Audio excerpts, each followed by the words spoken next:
Coach Riggs is trying to ask for an explanation. The clock is running. Courtney Floyd takes the knee and he'll hit the ground. They don't have to snap it again, but the penalty was on them. I'm not sure how the clock can keep running. There's no way. There's no way the clock can keep running. The penalty Coach was an Riggs offensive penalty. is trying to get an explanation, and that's about as he's calling his so team. The clock says sideline. 0. T.R. Miller has lost this football game in Midfield, Alabama, 22-20.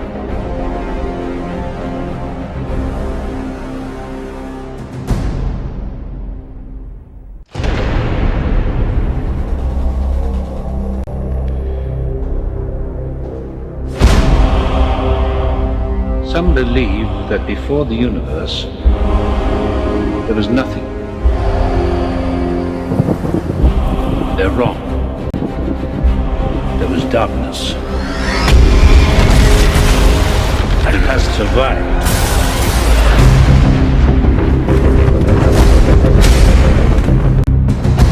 I gave you my word. I would return.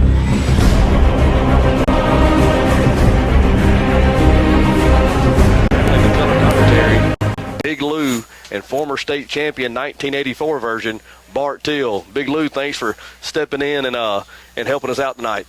Thank you, DJ. Thank you for having me. Also joining us in the broadcast just a little bit later, as Joey also said, the people's choice, Mary B. Mary has on her rubber boots, and she will be on the sidelines tonight.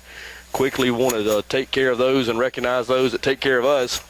I want to start with our good friend Joey Hutto back at the station there in Brooklyn.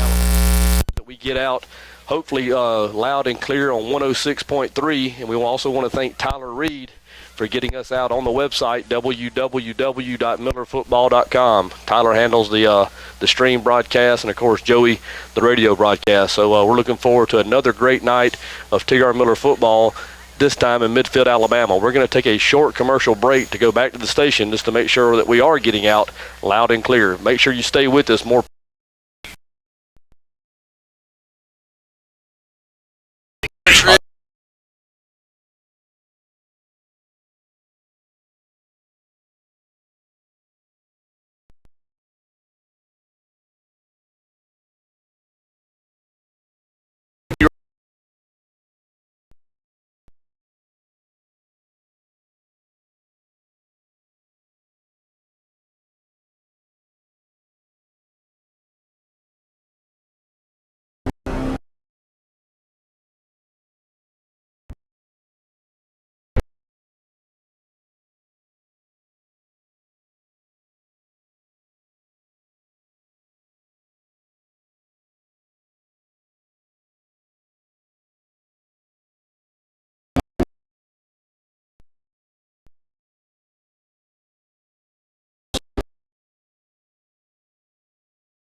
it might be nice concerns that you have as the night's game gets closer.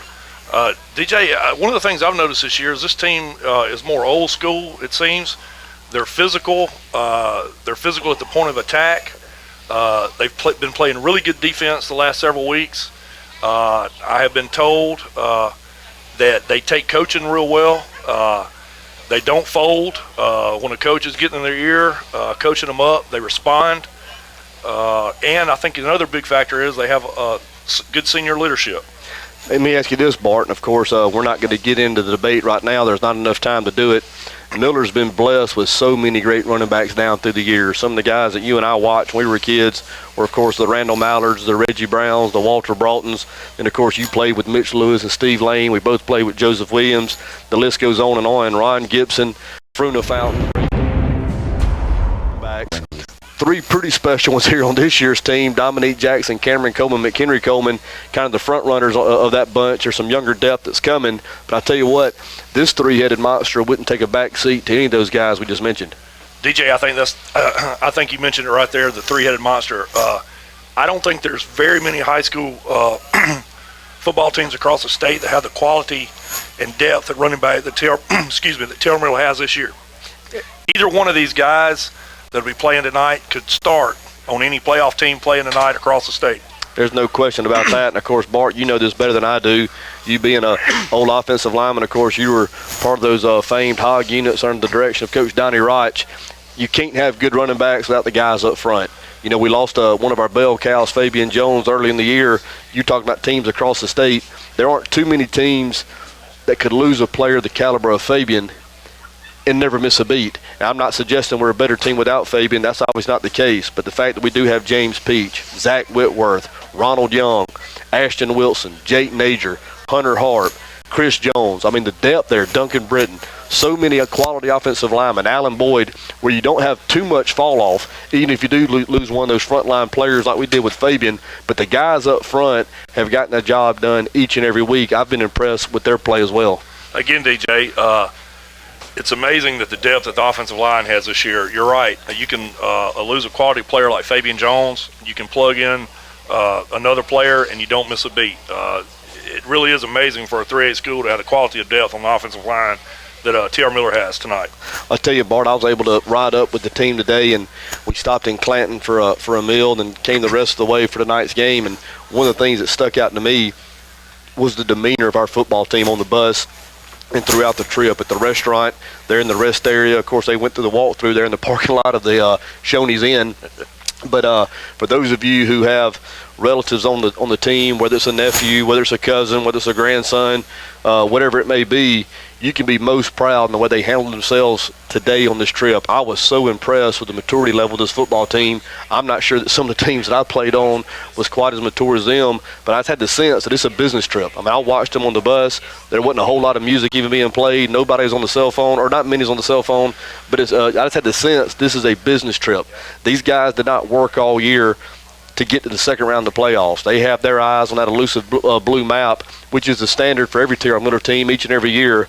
But I got a real good feeling about this team, and I've had it for quite some time. I don't have to be quite as reserved as some of the coaches. You know, I'm here to promote T.R. Miller football and get excited about it, and that's what I'm going to do here again tonight. But this football team has that look, and I'm real excited at what the potential of them may be. I agree, DJ. I noticed probably around the middle of the year that this team is all business. Like I say, they respond well to coaching. They have good senior leadership. And you put all those together, and it could make for a long night for the Midfield Patriots tonight. But, Lou, let me ask you this, and let's kind of turn back the clock just a little bit, go back to 1984 when you guys, just seen your old classmate April Bonham just pulled up. So I might need to get her to talk about some of the memories as well. But 1984. A great track runner. 1984. Your senior year, you guys went on and won the state championship. Of course, that's the first one that T.R. Miller had won since 1969. When you and I were kids coming up, you know, we all aspired to play football at T.R. Miller, watching those great teams through the 70s. But kind of the goal was, you know, you wanted to beat Neal, you wanted to win homecoming, and you wanted to survive the Atmore game. And not necessarily in that order. That was really kind of what it was. Making deep playoff runs wasn't necessarily on the top of everybody's minds, but you also have to remember the playoff format was a good bit different back in those days. Your senior year, it went from 4 classifications to 6 classifications, which created more parity. And, of course, you guys were able to go on and win it. But I remember that being a magical run. I remember the town being turned upside down, inside out, however you want to say it, the electricity throughout the town. Talk a little bit about your memories as you think back to those fall Friday nights so many years ago. Well, you're right, DJ.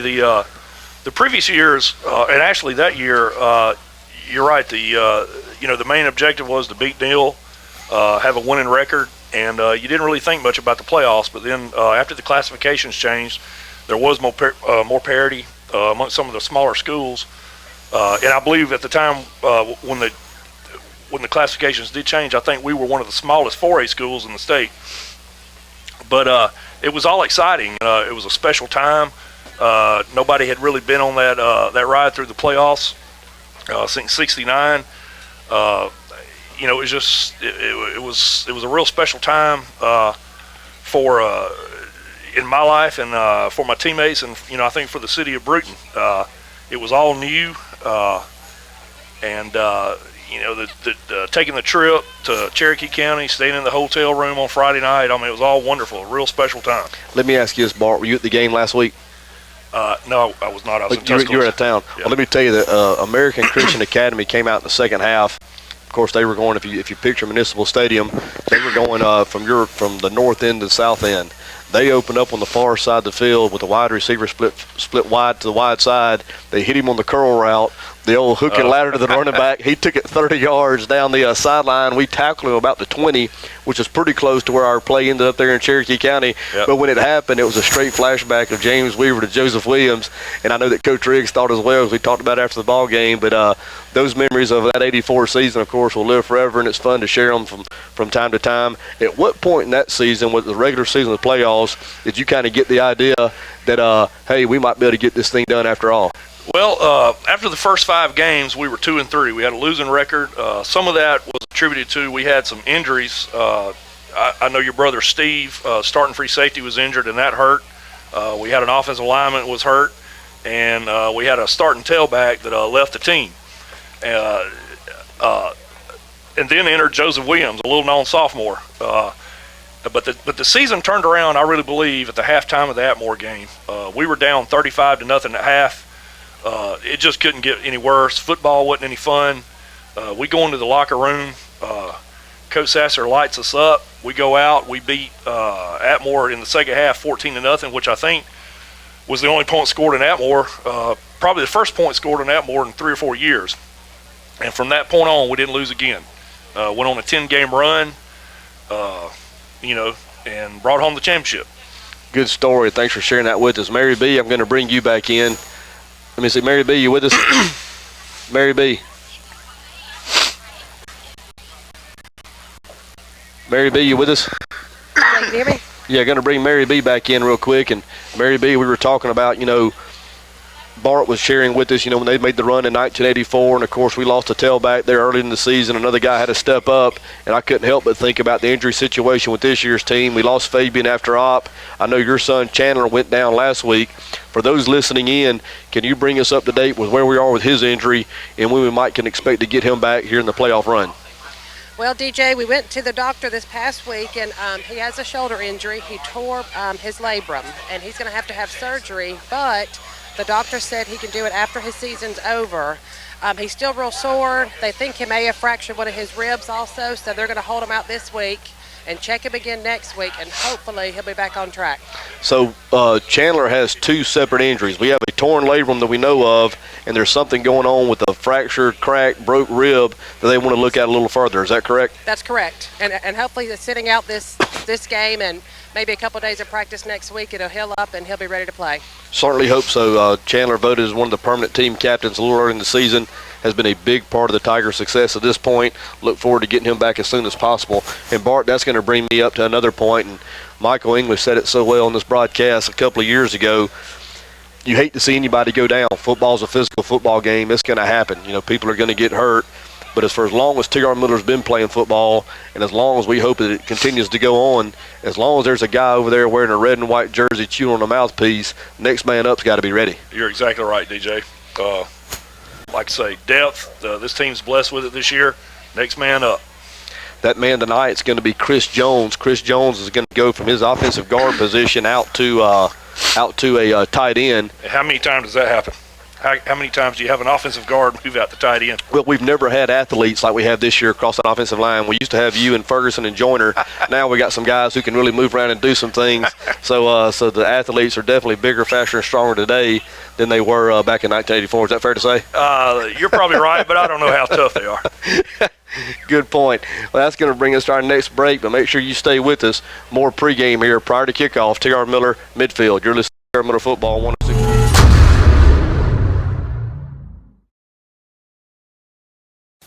Clock's winding. The clock has started. 30 seconds. 29, 28, 22 to 20. How's the clock running? The flag was on them. There's no way. How can They reset the play clock too. The play clock. I'm not sure this is right. The clock's down 16. Coach Riggs 15, is trying to ask for 14. an explanation. The clock is running. Courtney Foy takes the knee and he'll hit the ground. They don't have to snap it again, but the penalty was on them. I'm not sure how the clock can keep running. There's no way. There's no way the clock can keep running. The penalty Coach was an Riggs offensive penalty. is trying to get an explanation, and that's about as he's calling his So team. the clock says sideline. 0. T.R. Miller has lost this football game in Midfield, Alabama, 22 to 20.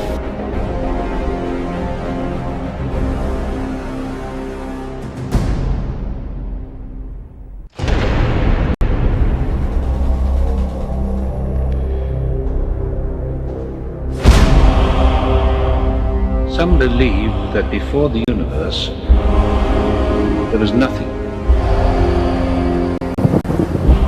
They're wrong. There was darkness. And it has survived.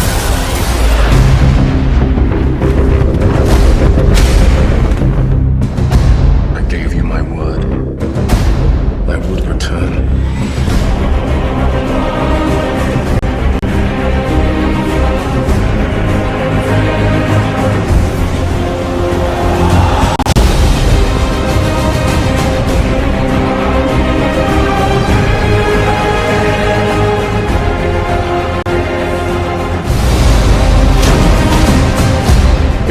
Nothing.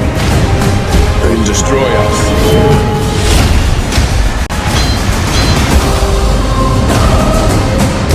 Ask yourself,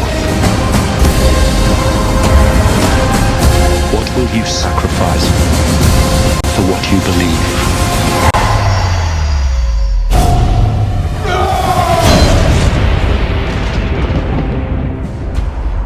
When do we start?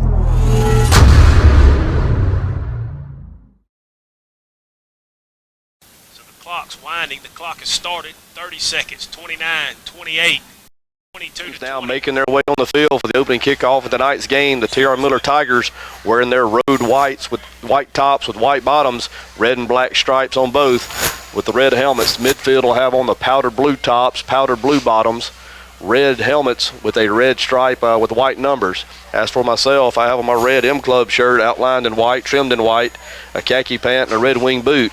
Bart here with me in the press box has on his lavender muumuu trimmed in gold with Crocs. So we're both ready to go and toting the state championship ring for good luck. So we're getting ever closer to kickoff here tonight.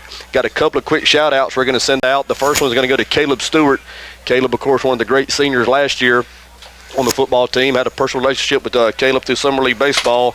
He's coming home from North Carolina, coming back in for a week or so to see the family. So Caleb, if you're listening in, be careful coming in and go Tigers. Our second shout out of the night is going to go to Joshua and Caleb's grandmother, Miss Linda Kale. She's listening in from Marion, North Carolina via the internet. Miss Kale, thanks for following the Tigers, and we're going to try to pull another one out here tonight in Midfield, Alabama. If you're listening in, we'd love to send you a shout out. Send Big Lou, Mary B, or myself a text, and we'll make sure to work it in. The captains now making their way down the sideline for the T.R. Miller Tigers. Number 32, Cameron Coleman. Number 48, Caden Lodge. And number 85, the injured Chandler Brown. Chandler will be a no-go tonight in terms of playing, but we'll make it out for the coin toss. Let's see, looking across the way, Midfield has sent out maybe the whole team. I'm assuming that's the seniors, Bart. Is that what you'd say? Yeah, it looks like the seniors. I guess they're anticipating this being their last game, so they're going to send the seniors out for one final hurrah. Not going to get all the numbers and names on them, as it looks to be about a dozen to 14 or so. Number 75 is a big one. 75. We will get his name because he is a nice-sized young man. That's going to be Donald Cunningham. They list him at 6'5", 315. Might be a little north of 6'5". We're going to take another short break as we prepare for the national anthem and invocation. So you're listening to T.R. Miller Football on 106. How's the clock running? The flag was on them. There's no way. How can They reset the play clock too. The play clock. I'm not sure this is right. The clock's down 16. Coach Riggs 15, is trying to ask for 14. an explanation. The clock is running. Courtney Foy takes the knee and he'll hit the ground. They don't have to snap it again, but the penalty was on them. I'm not sure how the clock can keep running. There's no way. There's no way the clock can keep running. The penalty Coach was an Riggs offensive penalty. is trying to get an explanation, and that's about as he's calling his So team. the clock says sideline. 0. T.R. Miller has lost this football game in Midfield, Alabama, 22-20.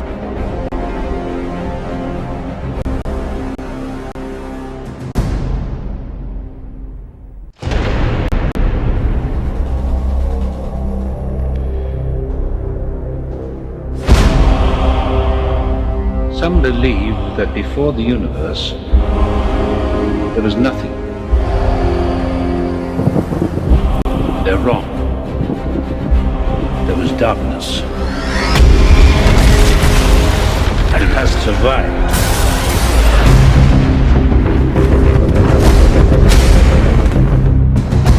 I gave you my word. I would return.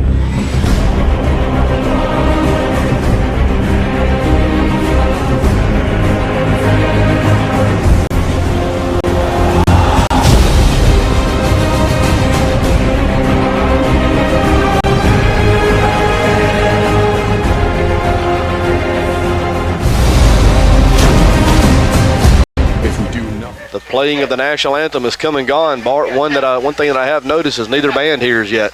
Our band running a little late. Not sure if they have a band at all. Capacity crowd on hand.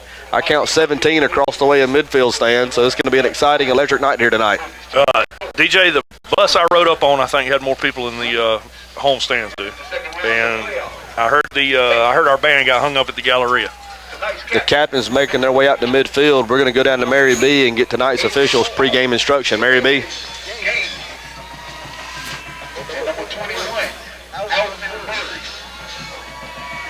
White team, you're the visiting team. Call the coin toss. What do you want to call? Tails. What do you say?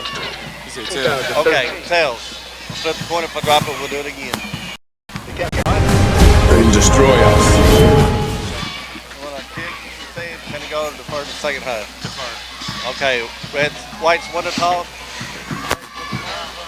There you have it. T.R. Miller has won the toss. They will defer into the second half, so T.R. Miller will kick off to start tonight's game. Bart, real quick, let's go back to the national anthem. Thought it was mighty kind of Chip Peach to walk over and sing it. Yeah. Nice rendition of the national anthem. Not sure I've ever heard one quite like that, but that's going to get us started here tonight. Now the captains for both sides making their way to the respective end zones. One of the luxuries we do have here tonight, Bart, Michael told me it was going to be the case. Press boxes on either side. We're, of course, on the T.R. Miller side. The visitor side has plenty of room in here. Not a bad setup.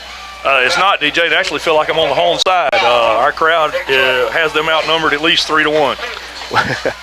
This T.R. Miller, of course, we will be on their side. So to start tonight's ball game, T.R. Miller will be on defense. And when we do get the ball on offense, they will be going from your left to your right on the radio dial.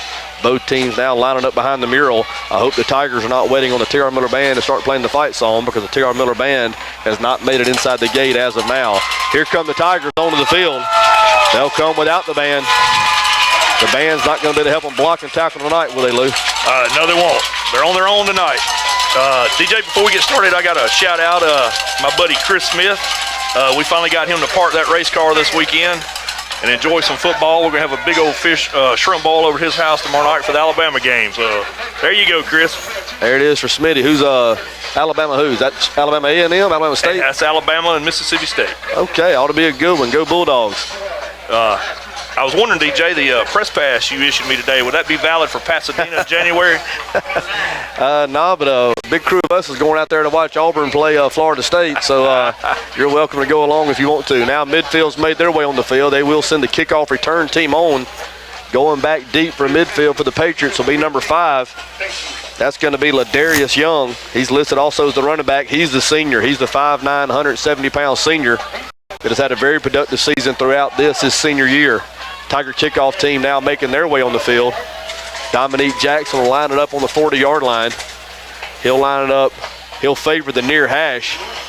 Tiger kickoff coverage team, 48 Caden Lodge, 34 Kadarius Jones, 32 Cameron Coleman, 84 Terry Samuels, 11 Jordan Samuels, 31 Jalen Jones, 66 Trip Floyd, 46 Jamal Bloodsaw, and 30 Kellen Wynn. Dominique waiting on the official's whistle. He has it.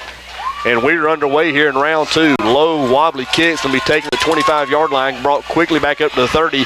Now taken out the far side of the field around the end, 35-40. Taken down there by McHenry Coleman at the 40-yard line. The Patriots will put it in play there, 1st and 10.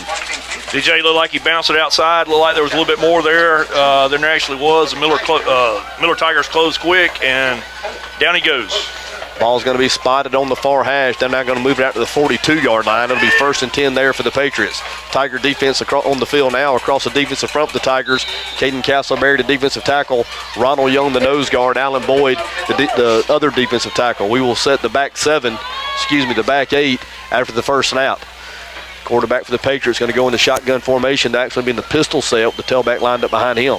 One wide out to the far side. There's a snap. They're going to give it to the first man through off left guard. He's hit the line of scrimmage, breaks a tackle, still on his feet, 45. Breaks another tackle across midfield into Tiger territory all the way down to the 48-yard line. That's going to be number 5, Ladarius Young. Good pickup there by the senior on 1st and 10. That was a tough run inside, DJ. Right up the middle, broke a couple tackles. This guy will not be hard to miss tonight because he's been issued a pair of electric green cleats for the evening. Colorful footwear, to say the least. 1st and 10 Patriots. They'll run no huddle.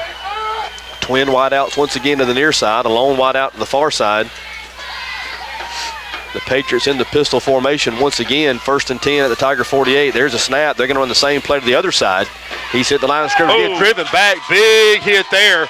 Guess who? Dominique Jackson, 27, making his presence felt. That's how you do it. Big hit there, Dominique Jackson. You love to see him flying backwards.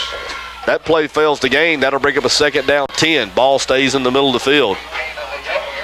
Now the inside linebackers for the T.R. Miller Tigers, 27 Dominique Jackson, 50 Kyle Davis, 32 Cameron Coleman, 1 outside linebacker, 22 McHenry Coleman, the younger brother at the other outside. We will set the secondary in a moment. Lead option to the near side. Quarterback's on the run. He's looking. Cameron Coleman's chasing. They're going to run him out of bounds. That play's going to lose a yard on the near sideline. So that'll bring up 3rd down 11. Looked like some confusion on part of midfield's part there from the snap. Quarterback didn't know if he was supposed to run it or throw it. We might have a flag on the play. I saw him reach for it here on the near sideline. Not sure if he dropped it. A little extracurricular activities after the play. There is the flag down now. Surely that's not going to be unsportsmanlike conduct on us. No, it's going to be on the Patriots. So that's going to be a dead ball personal foul. So a 3rd and 11 is going to turn into a 3rd and 26, I believe. But we'll wait and see here in just a minute. Midfield band still in the stadium. The T.R. Miller band bus now inside. So the band probably 10 minutes away from being in the bleachers. Glad to see them here, though. The midfield band did come in, and then I think they left. Okay. We may or may not see them the rest of the way. Big penalty there against the Patriots. Drum corps. That's going to take it all the way back to their 36-yard line. So it's going to be 3rd and forever from there. They have to get down to the Tiger. I guess that's going to be the Tiger 37-yard line for a 1st down. So the Patriots have it at their 37. Have to get to the Tiger 37 for a 1st down. Secondary for the Tigers, 48 Caden Lodge at one corner, 34 Kadarius Jones at another. Keon Smith at one safety, Kellen Wynn at the other. 3rd and long, the quarterback comes back, throws a screen to the far side of the field, nearly intercepted. It's going to be completed on the far side of the field. Dominique Jackson's going to take him down once again. That's going to be a pickup of about 3 yards. Well short of a 1st down. Nice opening stand there for the Tiger defense, Big Lou. It is. Gave up a little bit there on 1st down. Held them on 2nd and 3rd down. Penalty on 3rd down, and they're punting. That was actually it was almost a pick 6 on Miller there, number 34. Here's where the Tigers could have an opportunity. The punting game, not a strong point for the Patriots. They'll line up in punt formation now. Wynn goes back deep for the Tigers. He stands at his own 35-yard line. Snaps back, not a terribly good one. Pressure on. He got that one out of there pretty good. Going to drive Wynn back to the 30-yard line. Hits on the far side of the field down to 25. We'll see where they mark it. Where'd it go? They're going to mark it out at the 32-yard line. So tonight, they'll have it 1st and 10 from their own 32. The ball spotted in the middle of the field. The Tigers have had a history throughout the year of starting quickly. Let's hope that's the case here again tonight. Ashton Wilson, your center. At 1 guard, Hunter Harp. The quick tackle is going to be James Peach. At strong guard is going to be Ronald Young. The strong tackle, Zachary Whitworth. And tonight's tight end is going to be Chris Jones. Keon Smith, the quarterback, goes under center. Backs in the I formation. Dominique Jackson dots the I. Cameron Coleman is fullback. They're going to run the play-action pass to the near side. Keon Smith looks, fires downfield. Wide open, Killen Wynn across midfield into Patriots territory. Throw the flag. Throw the flag. That's got to be a face mask. Everybody saw it from here. Flag's not going to hit the ground. It's going to be a big pickup. They're going to get into Patriot territory all the way down to the 42-yard line. Thought the ref might have missed one there, Bart. It looks like it from where it was a nice little play there on first down. Hit the back coming across the middle. 1st and 10 Tigers. Ball now south hash. Wide out to either side. Walker now motions across. Power play off right tackles. Dominique Jackson makes the man miss the line of scrimmage. Gets down inside the 40 to the 38-yard line. It's going to be a pickup of about 5. That'll leave the Tiger offense 2nd and 5. Nice little inside run by Dominique. Keon Smith, once again, your quarterback. Cameron Coleman, the fullback. Dominique Jackson, the tailback. Lodge is going to be at a flanker. Killen Wynn's going to be your wideout. That's how the Tigers started action here tonight on offense. Tigers with the first down on the first play, pick up 6. They're going to give him 6 on the last play. We'll call it 2nd and 4. Wide out to the far side is going to be Wynn. A tight wing to the near side Lodge. He now motions across to the far side. Backs in the I formation. Cameron Coleman, first man through, hit immediately line of scrimmage. That play may pick up a yard. Tip your hat to the Patriots there, Big Lou. Nice play. They stuffed the inside run right there for a yard gain at best. Looks like no gain. 3rd down 3. The line of scrimmage, the Patriot 36-yard line. The Tigers probably in 4-down territory at this point. Like a nice spot. McHenry Coleman now in for Lodge. So the Tigers had that 3-headed monster we talked about in the pregame on the field at the same time. This will be a challenge. Tight wings either side. Dominique Jackson, the lone back in the backfield. McHenry Coleman now motions across. He's going to have on the speed sweep. He's got the first down. He's got more. He gets outside, 35-30. Run out of bounds on the far side of the field. He's going to be down around the 25-yard line. Now they're going to move him down. We're going to wait on the official spot. They're going to put him down about the 24-yard line. Now they're going to put him right on the 25. So a good play call there by offensive coordinator Coach Juan Johnson. McHenry Coleman on the speed sweep the far side of the field.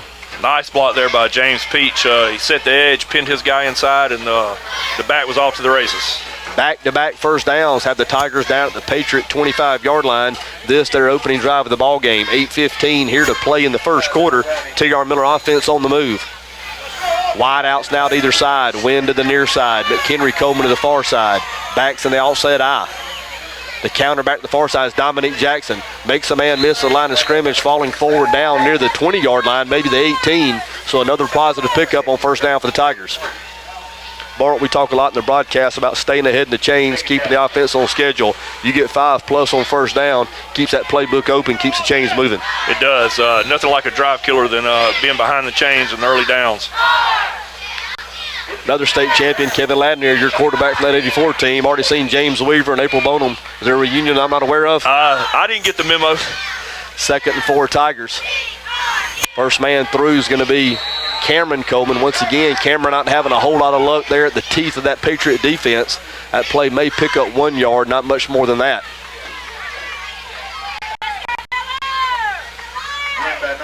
Tigers going run heavy here on the opening drive of the ball game. However, they did open the drive with the play action pass, running the counter boot to the near side. Got the Tigers into Patriot territory. And I have it 3rd and 3 at the Patriot 19. Once again, the Tigers in 4-down territory. Backs now in the I formation, wide outs to either side. Lodge now motions to the near side. Toss sweep the far side is Dominique Jackson. He's hit the line of scrimmage. That's going to be a horse collar. Drop the flag.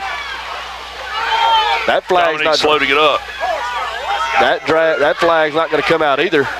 Bart, terrible missed call. Terrible missed call. I guess I don't understand the ruling on the horse collar, but that looked textbook to me. Play is going to be short of a first down. We're going to call it 4th and a long 1. So the Patriot defense starting to stiffen here as the Tigers are driven down inside the red zone on the opening offensive drive for the Tigers in tonight's ball game. Boy, here comes the PA music. They don't have a, and here come the cowbells on the Tiger sidelines. Now twin wideouts to the near side. Backs in the offset eye. McHenry Coleman, I think we moved on the far side. It's like our tight end jumped. Tigers did move. That's going to be a 5-yard penalty, so a 4th and 1 is going to turn into a 4th and 6. Tough break there for the Tiger offense. We talked about being ahead of the chains, Bart. At 4th and 6, the play call changes a good bit from 4th and 1. It does, DJ.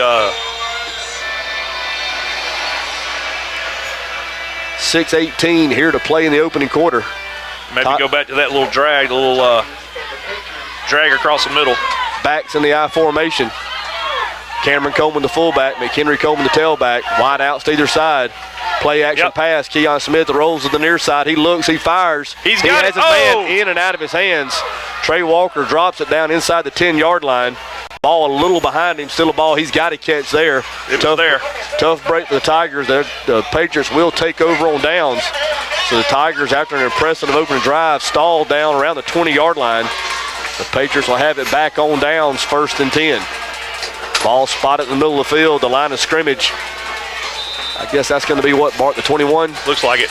Looks like we went back to that play we opened the game with there. We just didn't execute, failed to make the catch. It was there, though. Trip wide outs to the near side. The guy in the slot's got to be offsides. He's 2 yards in front of everybody. You see the guy standing at the 23-yard line in the slot? He's 2 yards offsides. Can't get a flag on that one. They're going to get the first man through, hit hard there by Terry Samuels. That play is going to pick up about 4 yards. 3 no calls so far. Tell you what, I'm not saying anything's in the works here, but I'm going to continue to watch it.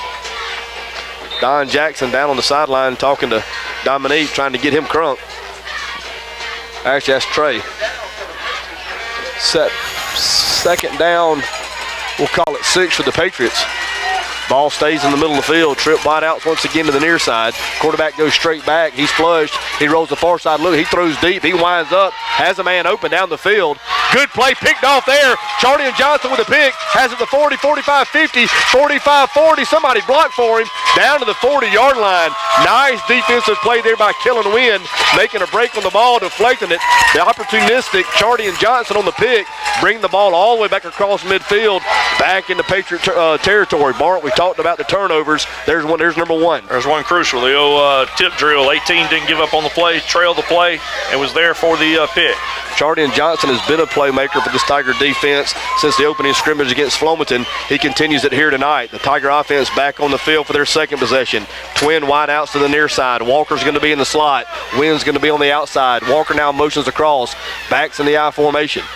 Tigers run lead option on the near side. Keon Smith pitches McHenry Coleman. He's got the 40, 35, 30. Lowers the shoulder. As they've done all year, the Tiger running backs are going to finish the run with authority. McHenry Coleman doing it there, dropping the shoulder, takes it down to the 27-yard line, 1st and 10 from there. Nice gain there, DJ. That play was set up by number 31. Receiver made a heck of a block out on the corner. That's going to be the back stuck his foot in the ground and got upfield with it. That's going to be Jalen Jones. Tigers 1st and 10. The ball now on the near hash. The counter back to the near side is McHenry Coleman. Hit at the line of scrimmage, falls forward down near the 21-yard line. This will depend on the spot. That's going to be a pickup of about 4, maybe 5. Actually, it's going to be a little more than that. It's going to be 6. So the 2nd down and 4. So another winning play on 1st down has the Tiger offense on schedule, staying ahead of the chains.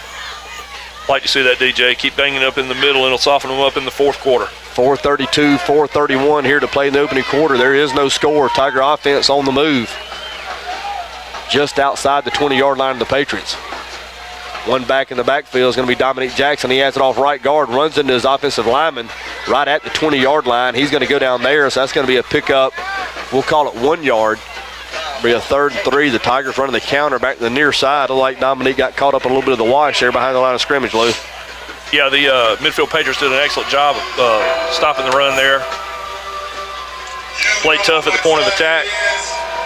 tell you what, Lou, I'm kind of like you. I'm pretty impressed with the teeth of their defense there. And the defensive middle may wear on them a little bit in the second half, but the going's pretty tough in there right now. Yeah, they look like they got a nose guard that goes around 3 bills, but maybe he'll run out of gas by the fourth quarter. 3rd down, 3 for the Tigers. Jackson stays the lone back in the backfield. The speed sweep the far side is McHenry Coleman. He cuts it up at the 20-yard line, dives forward down near the 18. He's going to be right at the first down marker. We'll wait on the spot. They're going to call it 4th and short. So the Tigers went forward in their last possession, the initial possession of the ball game, and failed on 4th and 6. They now have it 4th and very short. We'll call it half a yard. Ball's going to be spotted in the middle of the field. Tigers going to be in the offset eye. Cameron Coleman, the fullback. Dominique Jackson, the tailback. Walker now motions across. Dominique Jackson has the first down, but not by much. The big senior cut down immediately. He's going to get it down around the 16-yard line. That should be enough for a first down. Waiting to see the chains move. Dominique made a little cut in the hole. They actually spotted him back. They're going to bring the chains out. Terrible spot. He made a little cut in the hole and fell forward and looked like he got the first down from here, but they're going to measure. Tigers got a tough spot there, in my opinion. They're going to bring it back now, maybe outside the 17, so the chains are going to come out. So we're going to see what's going on here.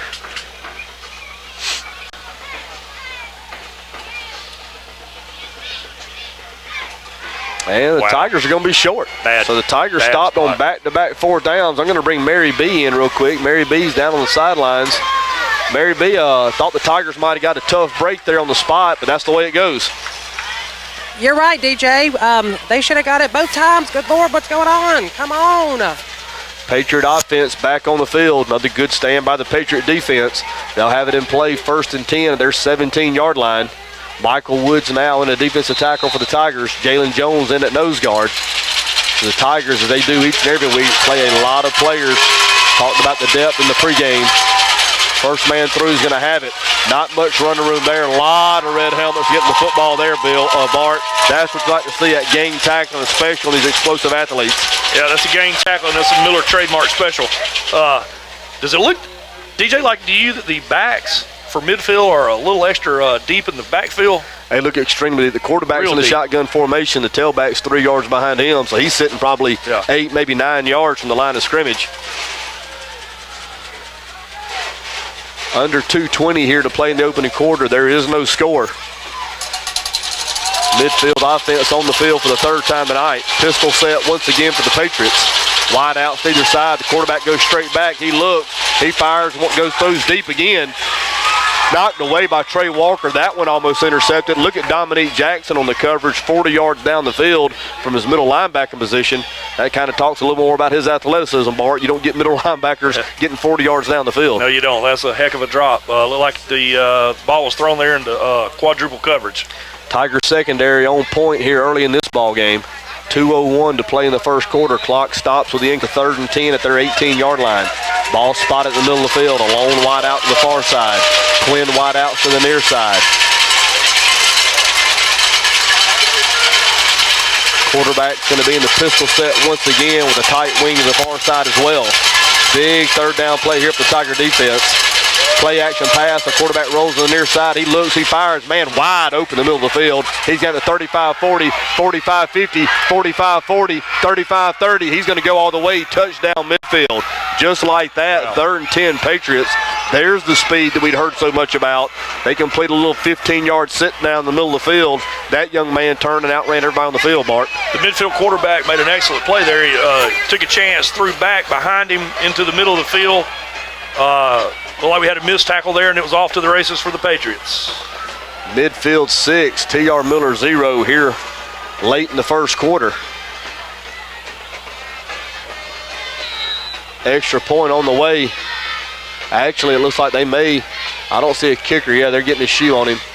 Kicker is going to be a little late coming onto the field. Shot clock's down to 17. This is going to be close. They're going to have to burn a timeout. There's no way he gets out there and gets set up before the shot clock expires. There's no way. And they are going to take a timeout, so we're going to take it with them. 1:46 here to play in the first quarter. Midfield strikes first, 6-0. Extra point, we return. You're listening to TR Miller Football on 106.3. Give us one. effort and attitude. You give 100% of both, and I assure you, you will see results. Resist the temptation to buy into the hype. It will only serve to distract and move us further from our goal. Keep your head up and sharpen your focus. Grasp. Strikes first. They're up 6-0. Under 2 minutes to play here in the opening quarter. Tiger defense had forced a 3rd and 10. Midfield quarterback rolled the near sideline, found a receiver just running a simple sit down at about the 40-yard line of the Tigers. He caught it. He turned and wheeled and ran 60 yards for the first score in the night's ball game. Extra point team now on the field for the Patriots. They had to burn a timeout to get the kicker on the field. We'll see if that is a price they'll pay later in the half. Snaps back, the hole's down, the kick's up, it's blocked. So that's going to be no good. The Patriots have had struggles in the kicking game throughout the season. So extra point is blocked. Patriots lead 6-0 nonetheless. Coach Riggs trying to fire up his troops as they make their way off the field. Tiger offense, Bart's had some success. Has got to finish these drives. You're right, DJ. We got to answer the touchdown. Tigers offense have stalled inside the red zone their first 2 possessions. Maybe this time we can stick it in. Tell you what, we've already talked about it a couple of times, and one thing we want to point out for those listening at home, Tigers have had some trouble running at the teeth of the Patriot defense. The Patriot defense, these guys are not pushovers. They're full-grown men in there. Tigers, I think, are going to, like you said, Bart, going to continue to pound it. A lot of those guys are going both ways, try to wear them down. Maybe we can take control of this ball game a little later. You're right, DJ. It's like we have some success with the speed sweep early. Maybe we'll go back to that on this possession. Tiger return team on the field. They're going from your left to your right on the radio dial. Dominique Jackson will go back deep for the Tigers. He stands around the 7-yard line. He'll have McHenry Coleman to his left, Cameron Coleman to his right. Watch the Patriots a good bit during pregame. They really struggle kicking the football. I'm not saying they're going to onside kick it here. Just be ready. I don't think I've ever seen this kickoff set. It's on the ground. The ball is not on the tee. It is laying sideways on the ground. And here's the kick. It's going to hit at about the 20-yard line. Very effective. Takes an awkward bounce. Dominique Jackson brings it at the 10. He's up to 15, 20. Takes it back to the far side of the field, 25. Takes a man miss, 30, 35. Still to his feet, 40, 45. Lowers the shoulder again. Out near the 49-yard line. So the Tiger offense for the 3rd time tonight will have outstanding field position. Bart, it's time to cash one in. You're right, DJ. It's a tough run right there. Play was set up by a good block by number 77. That's going to be Alan Boyd, the senior defensive tackle / offensive tackle. So the Tiger offense in play, 1st and 10, the nose of the football, and they're on 49-yard line. The ball spotted on the far hash. The lone wide out to the near side's win. The near sideline, the Tiger sideline. The far side of the field, Walker will be a tight wing. Backs in the I formation. McHenry Coleman dots the I. Keon Smith, the quarterback, goes under center. Play action pass to the near side. Keon Smith rolls. He looks. He fires across the middle. In and out, down around the 35-yard line. There's the pass interference. Keon Smith looking for his big tight end, Chris Jones, on the deep drag. The defensive back got there before the ball did. Flag a little late coming, which still has me concerned. DJ, looks like Midfield has run in their heavy set there on the defensive line. They've got a couple guys out there well over 300 pounds. Boys, that's going to be a 15-yard penalty. That's going to take it down to the 36 of the Patriots. It'll be 1st and 10 there. Bart, you and I were talking. Chris Jones kind of pushed into playing time at tight end with the injury to Chandler Brown. Chandler, one of the outstanding seniors on this team. Chris Jones, a junior, very athletic, not giving up a whole lot there in terms of athleticism, just a good bit and experience. We'll see how that goes the rest of the way. It's tough to lose a senior leader like Chandler Brown in a big game like this. Backs in the I formation, wide outs to either side, 1st and 10 Tigers. Play action pass. No, that's going to be a quarterback boot to the near side. Keon Smith made a man miss. He gets the corner down to the 35-yard line. Throw a flag on that one if you want to. Keon Smith getting driven into the ground. Wow. 7, maybe 8 yards deep. Four missed calls, DJ. He's going to get it down around the 21-yard line. Real concerned about the officiating at this point. Mighty early to be looking for excuses, and I'm certainly not doing that. I'm just saying I have concerns. Wow. Keon Smith with a big pickup. A good 7 yards out of bounds. Gets driven to the ground. No flag. Call it both ways. 1st and 10 Tigers. Backs in the I formation. Have a timeout down on the field. Patriots are going to burn their second timeout. With a minute 14 here to go in the first quarter. We're going to stay here. And Bart, I'm in no way going to start building excuses. We don't need them. We're going to win the ball game. You're right. But there's been a handful of missed calls here, 3 or 4 of them, but it's been obvious. The face mask, I thought, of course, there, Keon getting driven down. They better get control of this thing. You're right, DJ. That's the concerning part about it, is that they were so obvious. And I tell you, Bart, I've watched this team all year long, and T.R. Miller's a class program once again, always has been. This bunch, you talked about being old school, reminds me of some of the teams that you played on. If the referees don't get control of it, I can tell you there's players on this football team that will. They don't mind regulating if they have to. Just continue to watch that as this game rocks on. You're right. Tiger offense. And speaking of that, I'm going to watch James Peach right here. Watching you, Peach. Tiger offense on the field. It'll be 1st and 10. The ball just outside the 20-yard line, so a good bit of this game, nearly all the game, played on the Patriots side of the field, minus the one big play via the passing game for the Patriots. 1:14 here to play in the opening quarter. T.R. Miller trails 6-0. Backs in the I formation. McHenry Coleman dots the I. Twin wide outs to the far side. Tall sweep to far side. McHenry Coleman. Not a whole lot of running room there. Loses his footing just a bit. He may pick up 1 yard, not much more than that, so 2nd long for the Tigers.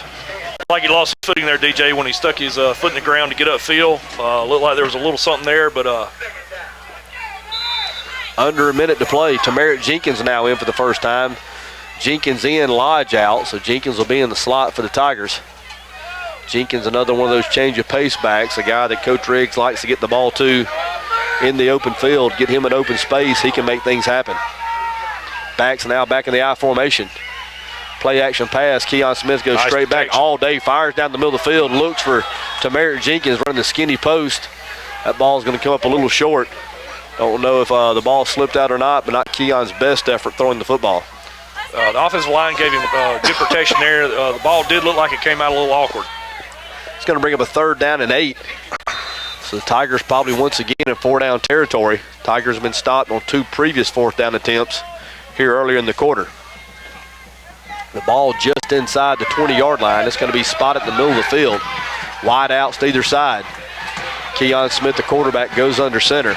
Walker now motions across. They're going to get him. McHenry come off right guard, breaks the tackle, makes a man miss. He's going to go in. Touchdown, T.R. Miller. McHenry Coleman gets the Tiger board. Nice play call there by Juwan Johnson. Long run right off right guard. DJ looked like they faked speed sweep coming this way. Hit Coleman up in the middle. I was watching the 2 guards there. The 2 big men on midfield were both on their knees when as he entered the end zone. Nice blocking inside. Extra point on the way. Trip Floyd in now having to do the long snapping. He's taking the place of the injured Chandler Brown. Jones manning the holder. The snaps back. The holds down. The kicks up. This is a big one, and it's good. So T.R. Miller's a flag on the play. That's going to be roughing the kicker, I believe. I think that's what it's going to be. Yeah, it's going to be roughing the kicker. So the point's going to stay on the board. I'm assuming Coach Riggs will have that assessed on the kickoff. So a good answer there by the Tiger offense as we get down to 26 seconds to play in the first quarter. T.R. Miller takes the lead 7-6 over the Midfield Patriots. Bart, you talked about it. Tigers had a lot of success with the speed sweep here in the ball game. They showed it again there. This time Keon Smith pulls it out, gives it to McHenry Coleman off right guard. McHenry Coleman made one man miss in the hole. 20 yards later, touchdown T.R. Miller. Nice play call. T.R. Miller 7, Midfield 6. 25 needed to answer. 25.9 seconds here to play in the opening quarter. Dominique Jackson on once again to kick off for the Tigers. He'll have it down once again at the 40-yard line. He'll favor the near hash once again. Tigers move up and down that line on the 40, creating the angles and the matchups they want. This time they'll try it from the near hash. Going back deep once again for the Patriots, number 5, Ladarius Young. He's the senior tailback. Got stoppage out on the field again.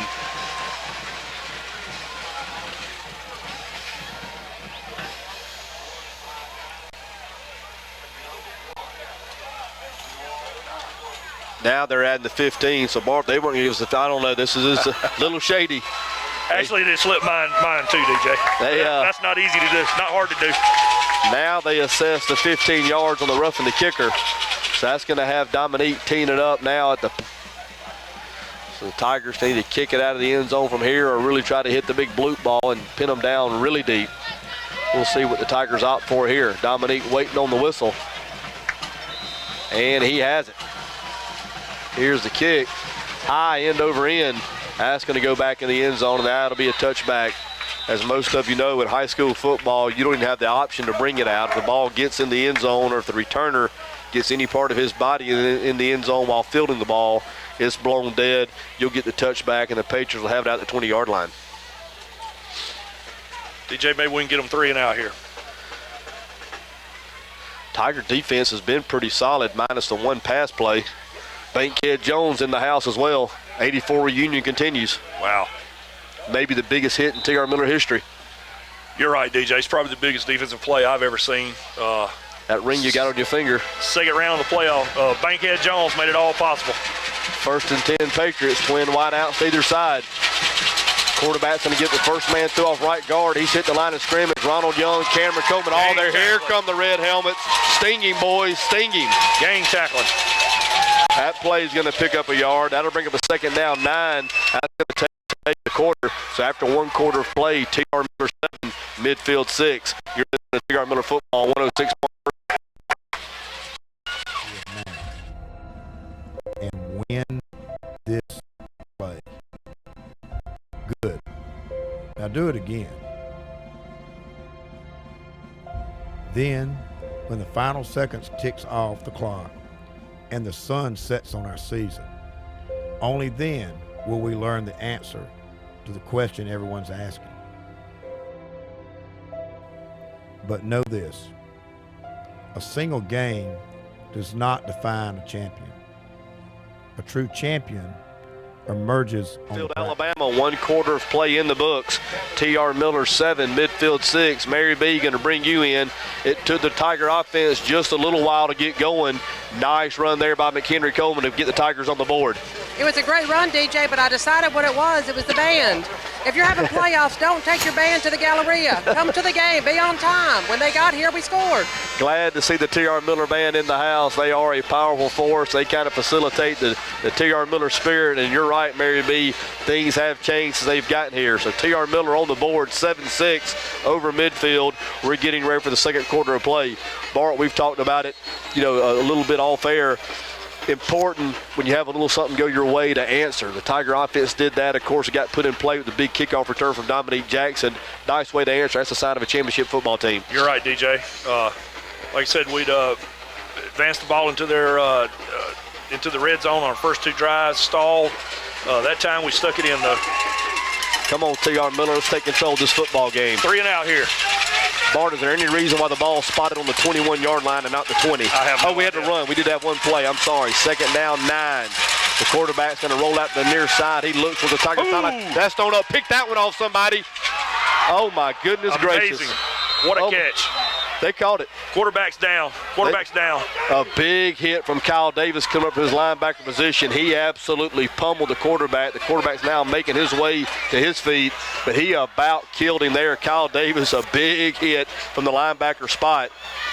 Down on the Tiger sideline around the 40-yard line. Unbelievable catch by the Patriot receiver. That's going to be number 11, Ahmad Isaac. 2 Tiger defenders there, Barn. I think we might have jumped a little early. Didn't have the time on the jump. That ball was thrown up for grabs.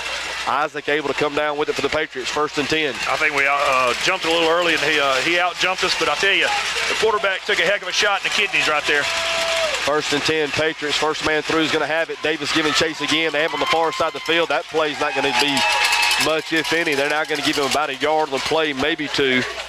Cameron Coleman, Ronald Young, Allen Boyd, all there once again for the Tigers. DJ, you kind of get the feeling that once this game gets going our way, it's going to be it's going to kind of snowball for us. Tigers making mass substitutions. Terry Samuels back in, Jalen Jones as well. The Tigers do have the luxury of rotating bodies at will. Tigers a little slow to get set up defensively. Here comes Cameron coming to the far side. They complete the screen to the far side of the field. No game. Good defense there by the Tigers. That's going to be Allen Boyd, Jalen Jones, Kadarius Jones, all there get on the tackle for the Tigers. So that's going to bring up a 3rd down and 7. Patriots trying to work quick now. Big 3rd down play here for the Tigers. Quick snap. They were in motion. Throw a flag. Somebody throw a flag. No way they're set. Kyle Davis giving chase. The quarterback now rolls to the far side of the field. Jalen Jones has him. Get him on the ground, Jalen. He's going to throw that one up for grabs. That's going to be incomplete. I can't believe we can't get a flag for illegal motion. Bart, I really don't like what's going on right now. I'm going to give myself a 10-second timeout, and I'm going to calm down because this isn't right. I tell you, DJ, I hope it's not close in the 4th quarter.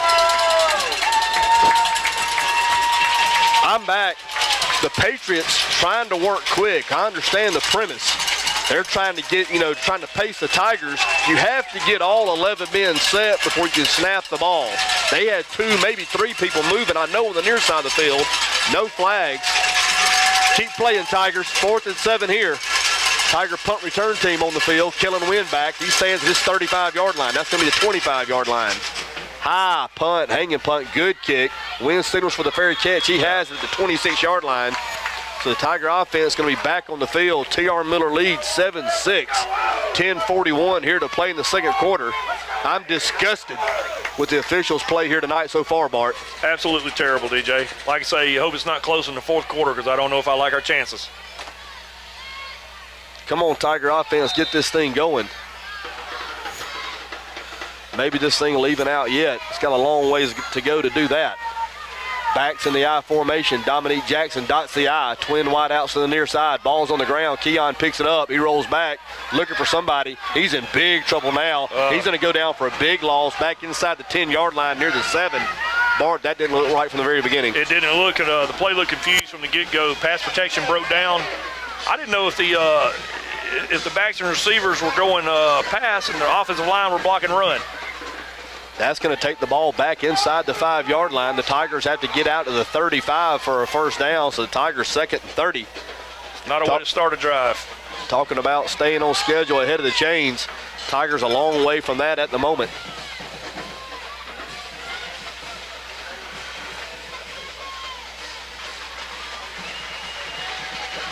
Twin wide outs to the near side. Lodge in the slot.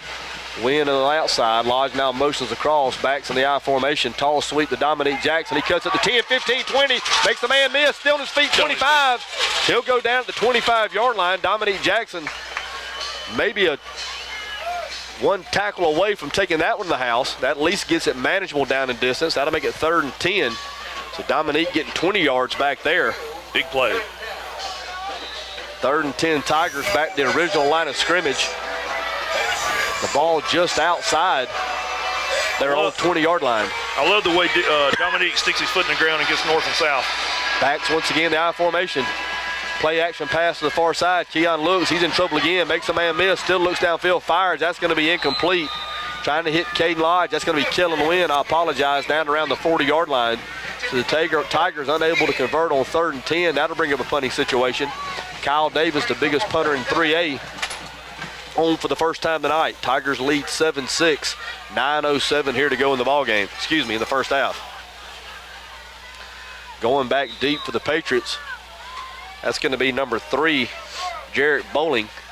He stands around his own 45-yard line. Now they're going to send number 2 back, Nigel Younger.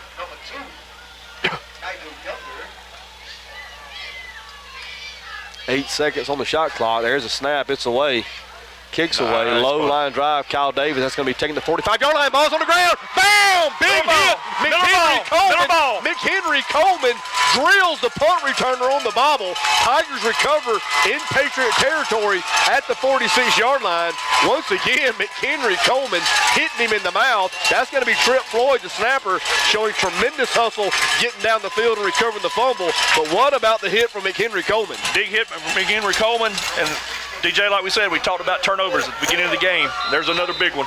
McHenry Coleman hitting Younger square in the mouth. Let's stick this one in. Ensuring the fumble. Trent Floyd with tremendous hustle after snapping the football gets down to recover it.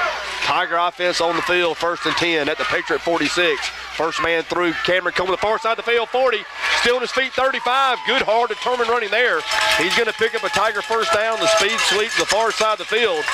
So 1 carry, 11 yards there for the senior fullback, Cameron Coleman. Has the Tiger offense in play, 1st and 10, this time at the Patriot 35.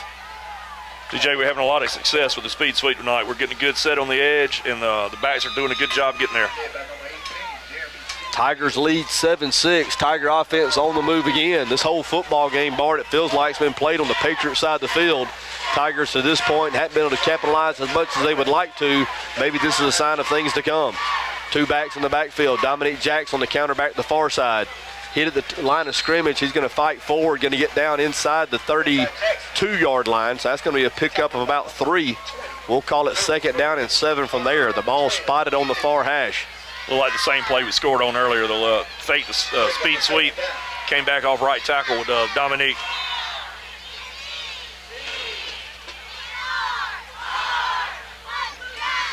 You just kind of get the feeling the Tigers are a handful of plays away from possibly taking control of the ball game. A lot of things have gone against them. A lot of them outside their own powers. Backs in the I formation. Twin wide outs to the near side. That's TJ, looks like the tight end got an early start over there. That's going to be a flag on the Tigers. So a 2nd and 7 is going to turn to a 2nd and 12. Put the Tigers behind the chains. Mistakes like that just kills momentum, kills drives. You know, Bart, sometimes these things happen when you get some personnel changes, and, you know, you get some guys playing positions they're not used to. I'm not making excuses for Christopher. He's got to get better, and he's got to get better quickly. But sometimes these things do happen when the rotation gets changed up a little bit. You're right. 2 spots over. It's a little bit different taking the cadence at the end of the line as opposed to the guard position. 2nd down, 12. Now wide outs to either side. Backs in the I formation. Walker motions across to the near side. Toss sweep to far side is Jackson. 1 cut and go. He's upside the far sideline. 30, 25. Still on his feet down to the 20. Flag on the play. Can't tell what that's going to be. Maybe a face mask, maybe a block in the back. Big pickup there by Dominique Jackson. The play is going to pick up the 1st down. We'll see if it stands. Dominique getting down inside the red zone, down deep inside the 20-yard line, down around the 16. We're going to see if it's going to stand.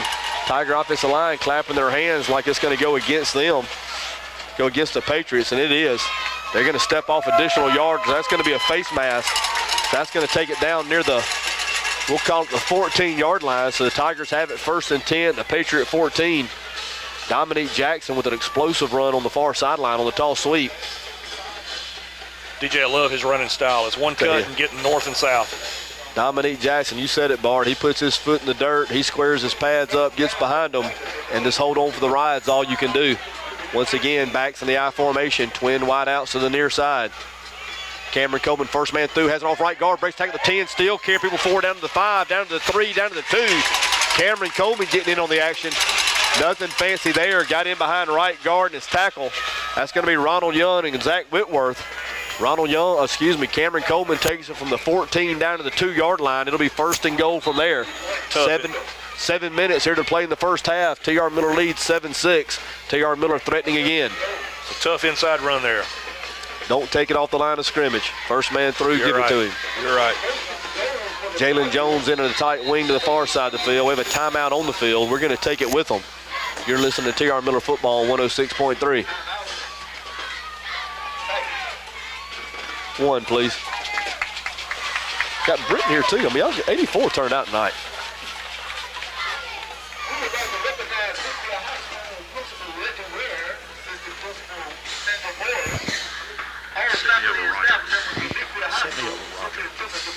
Yeah, like Roger.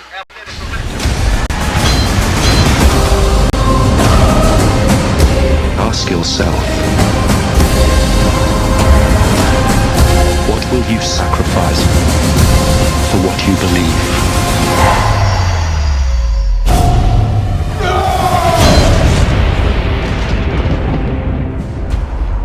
When do we start? Kyle Davis now in at the 2nd tight end, so the Tigers going with their short yardage set. Jalen Jones is going to be a tight wing to the far side. The 2 backs in the backfield, split backs. Cameron Coleman and 27, Dominique Jackson. Keon Smith, the quarterback. Bart, we talked about it before the break. I wouldn't get it off the line of scrimmage. 1st man through, give it to him. You're right. I'd get it right up here between my left guard, left tackle. Keon Smith goes under center. Cameron Coleman off DJ. left guard. He falls forward. Called it. Down You near get the there? goal line. Down near the goal line. He took it from the 2. They're down on about the 4-inch line. Come back with it again. Pick your poison, Dominique Cameron. It makes no difference to me. We've seen Keon take it in on the quarterback sneak as well, so the Tigers have a ton of options here. 6:26, 6:25, 6:24 here to play in the half. T.R. Miller leads 7-6, 4 inches away from adding to that total. Keon's going to take it himself. Touchdown, T.R. Miller. Touchdown, T.R. Miller. I don't see the arms up just yet. Guys, like, come on, guys. I can't Come believe on, it. guys. The guys late in the end zone trying to hand you the football. That's a touchdown. They finally come up. Needed the length of the football, and he got 3 yards. Wow. T.R. Miller, 13. Midfield 6. Extra point on the way. Once again, Trent Floyd handling the long snapping responsibilities for the injured Chandler Brown. Chip Peach with a nice catch. And he just threw it off the window. Nice catch, Chip. Extra point up. It's going to be good. So T.R. Miller out in front, 14-6. 6 minutes to play. Here in the half. It's raining footballs up here in the press box. Morgan Manning throwing seeds up near the press box area. I mean, she's going to knock somebody's eye out if you don't have you're not paying attention. Throwing absolute seeds up here. See what Lou Nager can do with it. Bullseye. Make the catch, Bart.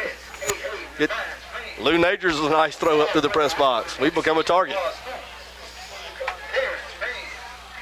Bart, while we have just a minute, we talked about all the 84 champs in the house tonight. David Britton, James Weaver, of course yourself, April Bonham here. She was a part of the award-winning T.R. Miller Band. We talked about Bankhead Jones, Roger Jones, biggest hit in T.R. Miller history. You talk about a typical T.R. Miller football player and a guy that made a splash late in his career. What about Roger Jones? I tell you, DJ, every time I think about Roger Jones, I get a grin on my face. I think he epitomizes a true T.R. Miller football player. He came out his sophomore year, didn't play any his junior year. He physically matured the summer before his senior year, stuck it out, and I promise you, as I'm standing here, we wouldn't have won the championship that year if it hadn't been for Roger Jones and a play he made in the second round of the playoffs down in UMS. We were in overtime. He came from the offside linebacker position, made a hit at the goal line, caused the fumble. Had another personal foul on the extra point, so Dominique Jackson kicks off from the 45 again, this time in midfield. That's going to get in the end zone as well. So the Patriots take over at the 20. Finish your story, Bart. And probably one of the biggest plays in defensive plays in T.R. Miller history. Well, really, I think it's the play that set everything in motion. You're that's right. kind of what kicked things off. And your mother and I actually enjoyed the play together down on the sidelines. I'll never forget it. You're exactly right, DJ. You could probably point to that play right there and say that's what got it all started. That's what they got the championship runs in the 90s and through the 2000s started. Roger Jones in the house tonight. Glad to have him here. This goes to show you when the Tigers are playing, if you've got any Tiger blood in you at all, you're going to find out what's going on. 1st and 10, Patriots from the 20-yard line. First man through the running back. He's going to have it off left guard, fighting forward up near the 25-yard line. So the Tigers initially had it defensed well. Credit the running back from midfield, number 5, Ladarius Young, slipping a couple of tackles, picking up 5 yards. I'll tell you something else about Roger. Very rare will you ever see Roger without a big grin on his face. Real happy. But I tell you what, when he stepped between the white lines, he got real nasty. 2nd down, 5 Patriots. The quarterback drops back to pass. He now rolls to the far sideline. Tigers giving chase. He throws that one down the field, throwing it up for grabs. Nice play there. Kadarius Jones. Oh, no! Terrible. No! They're calling pass interference on the far side of the field on Kadarius Jones. Oh, my goodness. Oh, my goodness. What is going on in Midfield, Alabama? Wow. Wow. We may need to score 42 tonight, DJ. Bill Henderson, if you're listening in, we may need to contact our good friend Greg Brewer.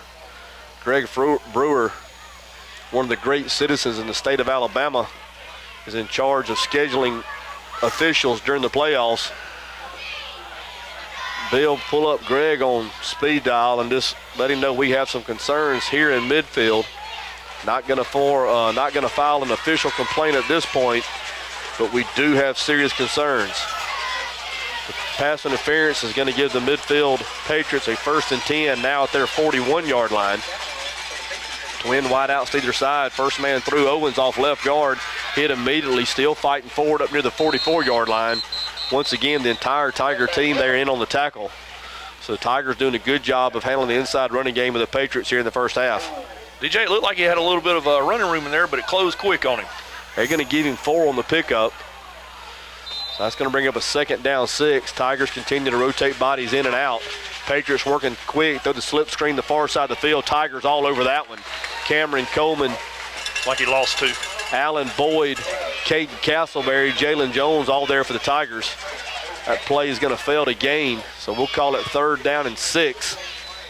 4:45 here to play in the first half. T.R. Miller leads 14-6. Ball spotted in the middle of the field. Twin wideouts to the near side. He's in motion to get on the far side of the field. Throw the flag. They won't do it. Tigers giving chase. He's going to throw that one out. He's not out of the pocket. That's intentional grounding. There's the flag. Thank you for throwing one. I've about had it here in midfield now. Throw a flag. Finally get one. That's late. That's going to be intentional grounding, so that's going to be 15 yards and a loss of down. I hope we're getting all this on tape. I'm going to send it in. Whew. So that'll bring on the punting unit here for the Patriots. They'll have to mark off the 15 first. DJ, we need to put another 6 on the board right here, right before half. Yeah, I got a message in. David Pease, tell Bart his steak is ready. Tell him I was thinking about that riding up here today. Keep it warm. Got a shout out to Katie and Richie, Grammys and Pops, and Deborah Mullins. They're all tailgating, and Deborah Mullins is tailgating in Bruton. So thank you, Deborah. Thank you, Grammy and Pops, Katie and Richie, for tuning in on the Tigers. We're doing the best we can. Kellen Wynn stands at his own 48-yard line. In punt return formation, the snaps back. Another good kick there by the Patriots. It's going to hit out around midfield, take a Patriot roll down to the 45. It'll go out of bounds at the 41-yard line. So the Tiger offense will put it in play there. 4:18 to go in the half. Tigers lead 14-6. I wonder if David's got that fire going tonight. I imagine he's got something going on. For those of you listening in, if you get any scores on the Fayette County Leeds game, we would sure love to hear those and pass those along. We'd also be interested in a Bayside score as well as a Strachan score. So if those scores become available to any of you, please pass them on. Tony Burnham has it 7-7. Wetumpka McGill Tulin. He's at that ball game tonight. So as we get scores, we will pass them forward. 1st and 10 Tigers. Toss sweep on the near side. McHenry Coleman. He cuts it up at the 40, 45-yard line. Fighting forward to the 47. Good hard running there. That's going to be a pickup of about 7 yards. We'll call it 2nd down and 3 Tigers. I tell you what, DJ, I love our running backs. I love the way they get north and south. They make one cut and they get what they can. Yes, sir. Love to watch these Tiger running backs. Have been physical since day one. Done a tremendous job getting extra yardage, finishing those runs. Those take a toll. Got one score in, Leeds 7, Fayette County 0. They're playing in the first half, so Leeds out in front early in that one. 2nd and 3 Tigers. McHenry Coleman off right guard, gets near midfield. He's going to be about a half a yard short of a 1st down. So it'll be 3rd and short for the Tigers right at midfield. Not trying to get too far ahead of ourselves, Bart, but if Miller wins and Leeds wins, T.R. Miller travels to Leeds. If T.R. Miller wins, Fayette County wins, Fayette County to come to Municipal Stadium. So I don't have anything personal against Leeds, but I'd just soon play Fayette County. I would too. I want to win here first. Win here first.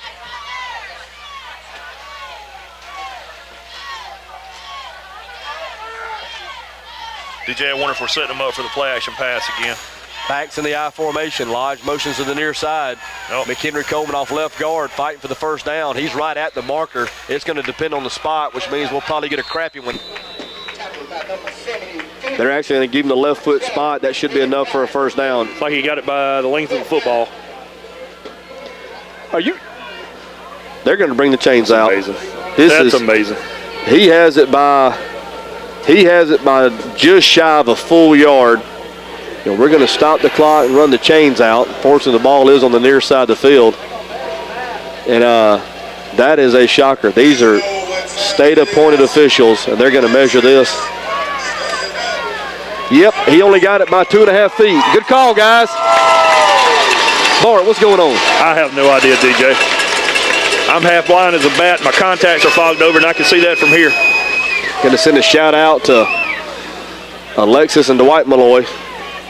They're listening in. Old-timey Tigers. Meatloaf. We called him Meatloaf. Used to watch Meatloaf play when I was a kid.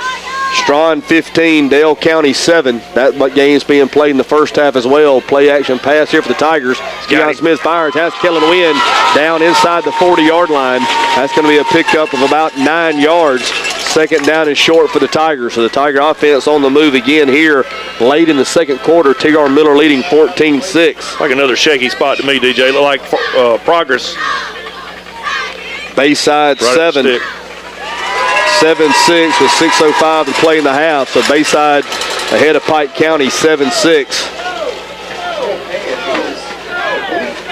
So the Region 1 teams continue to impress here in round 2, which is no surprise to any of us. Second and short here. McHenry Coleman on the toss sweep the near side. Twisting, turning. He's going to have the first down by 3, maybe 4 yards. They might want to bring the chains out just to confirm that.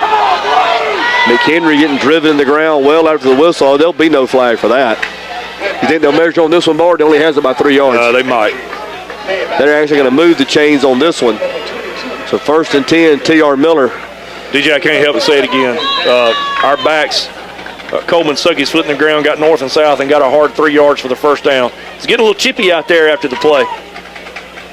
Stood up with our bunch, huh? Got a bunch listening in from God's country, already on the plains, getting ready to whoop the dogs. First and 10, T.R. Miller. McHenry Coleman off right guard, breaking tackles, shredding tacklers at the 30-yard line.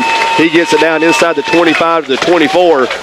We got the Roberts and the Millers listening in on the plains, getting ready for a big day tomorrow with the Bulldogs. They invade Tiger territory. They're probably going to suffer the same fate as the Volunteers and the Razorbacks before them. And we got a big one coming in a couple of weeks, don't we, Lou? Big one at Thanksgiving. Not as big as the one we have here tonight. T.R. Miller leads 14-6, 1:37 here to play in the half. Tiger offense down inside the 25-yard line. First and 10 from there. Tigers with 2 timeouts remaining here in the half. Looking to add to the 14-6 lead.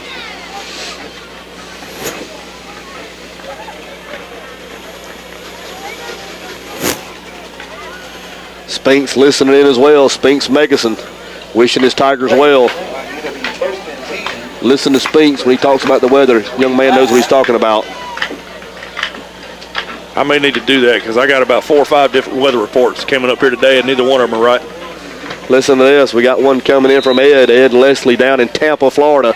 They're getting it streamed on the web.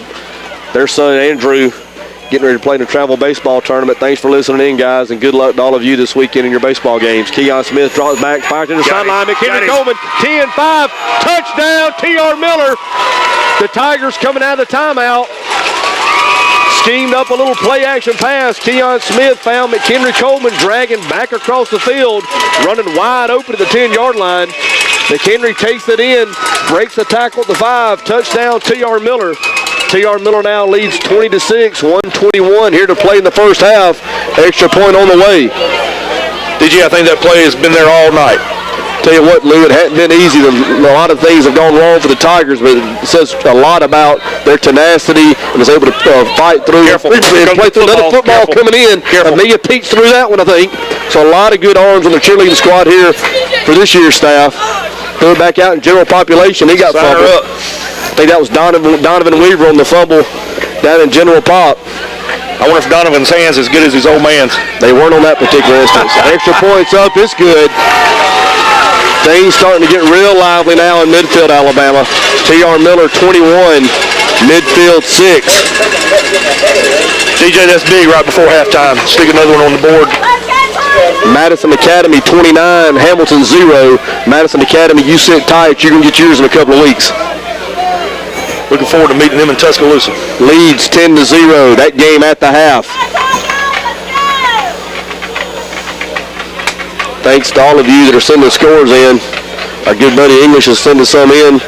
Y'all's water boy born, I think, back when you played. And Robbie Cotton sending some in as well. You mean Robbie the water boy or English? English is in them club. And a state champion. tell you what, Bart, I'm impressed with the Orange for our cheerleading squad. I mean, it's impressive. Press box is getting rained with footballs.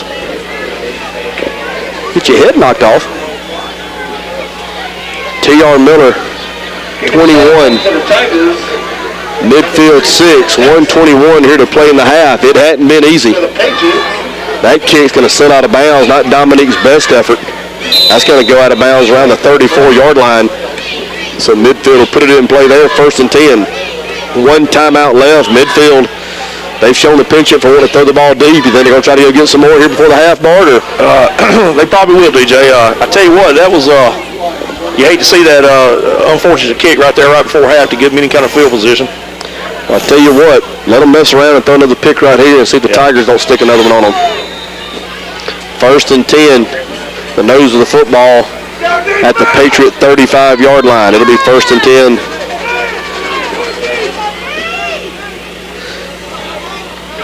Read this in. Who does he think we are? Thanks, Robbie. He just sent in the score, another score to pass along. T.R. Miller, 21, Midfield 6. Thanks, Lick. We got a timeout on the field, not sure what's going on.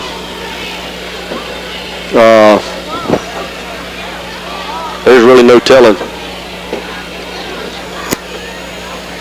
Here we go, they're going to blow it back into play now. Bayside leads 7-6. Bayside over Pike County. That game being played in Pike County. Always a tough place to go play. Trip wideouts to the near side. A long wide out to the far side. The quarterback in shotgun formation. He pumps short, goes deep, throws it down the Tiger sideline. Pick that one off. Wynn picks it off.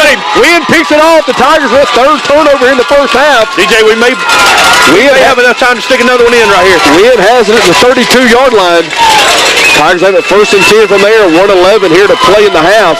I know the Tigers have at least one timeout, maybe two. Two timeouts left. With the personnel the Tigers have and Coach Johnson calling plays, I wouldn't expect it to be extremely conservative.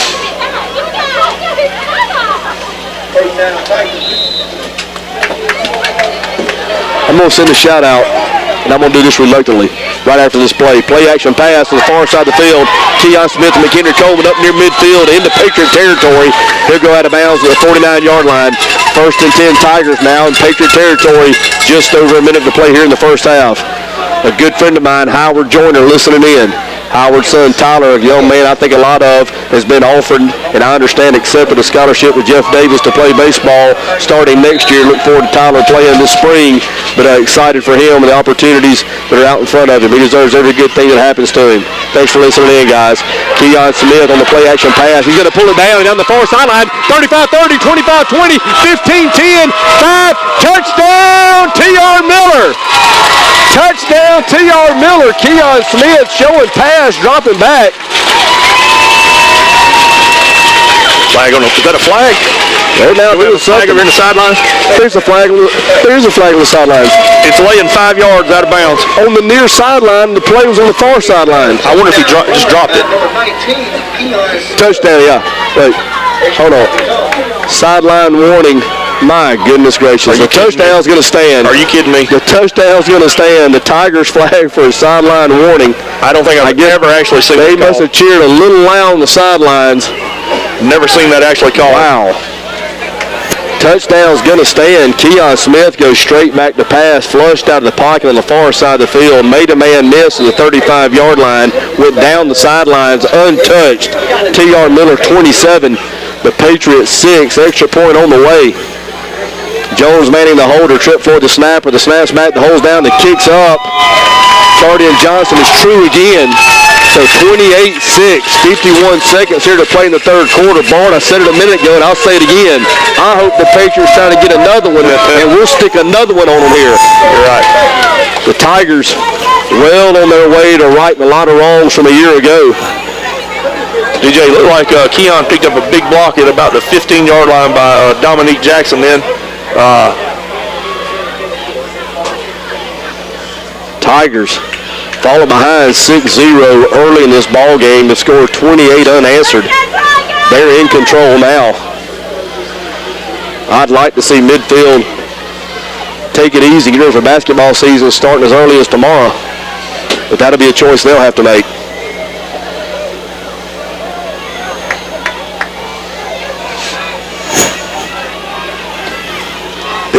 play there by the Tiger offense. Set up by the Killen Wynn interception. Dominique Jackson now charting Johnson on to kick off, actually. Down the near side, high end over end kick. It's going to hit the 20. It's going to be taken there. Ball back up the 25-yard line on the far side of the field. There's 34, Kadarius Jones over the tackle. I think the ball's on the ground. I think there's a fumble. There's a fumble. There is a fumble. Tigers have it. Tigers recover the fumble. Put another one on the board, Coach Johnson.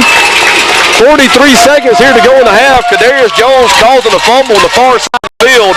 Tigers recover it. Couldn't tell who came up with it. But the Tigers still with a couple of timeouts left. Have it at the Patriot 34-yard line. Going to add another one. We're going to beat them all over here tonight, Bart. Going to beat them all. DJ, we talked about it a little bit earlier. We just kind of got the feeling that Miller was 1 or 2 plays away from this thing really getting sideways for midfield. The line of scrimmage, I stand corrected, the 27-yard line. 1st and 10 from there. Low snap. Keon the shotgun rolls back. The far side. The Tigers setting up the screen on the far side of the field. Had Dominique Jackson all by himself. Keon under a little bit of pressure at the low snap. Just overthrew him. Great play design there by the Tiger coaching staff. DJ Lilly had an escort to the end zone there. 2nd down and 10. Tigers possibly missing an opportunity there. 37 seconds here to play in the half. TR Miller leading 28-6. You put this one on, it's over. Twin wideouts from the near side. Keon, the shotgun formation, goes straight back. He looks, he has time. He now steps up in the pocket. He's going to pull it down. He's going to run again. Flag on the play. Keon down the far sideline. That's in the area of holding. I'm sure it's going to be, and it is. Imagine that. The Tigers with 2 handfuls of penalties against them tonight. I don't think midfield's had one. And they're so, I just had no idea they were so disciplined. Midfield has not been penalized yet. Wait, I'm sorry. I think they had one personal foul early in the first quarter. Tigers trying to overcome the sideline warning on the previous drive. I think one of the Tiger players may have come slightly outside the box. He gets flagged for it, so that's going to back the Tigers up on the holding call. That takes it back outside the 40-yard line. Tigers still in their shotgun formation, play action. They're now going to give it to, on the far side of the field, that's going to be Dominique Jackson. Throw the flag on that one. There's a late hit on Michael Woods. They won't throw that one. Dominique Jackson takes it from the 40 down to the, from the 45 down to the 35. Tigers going to use one of their 2 timeouts remaining. 16.9 seconds here to go in the half. TR Miller leads 28-6. Bart, you got time for 1, maybe 2 plays here. You'd at least like to see the Tigers take 1 shot of the end zone. Killen Wynn, I go back to the game in Sweetwater. Killen Wynn made one of the best catches you'll ever see, regardless of level. Made a leaping one-handed catch in double coverage.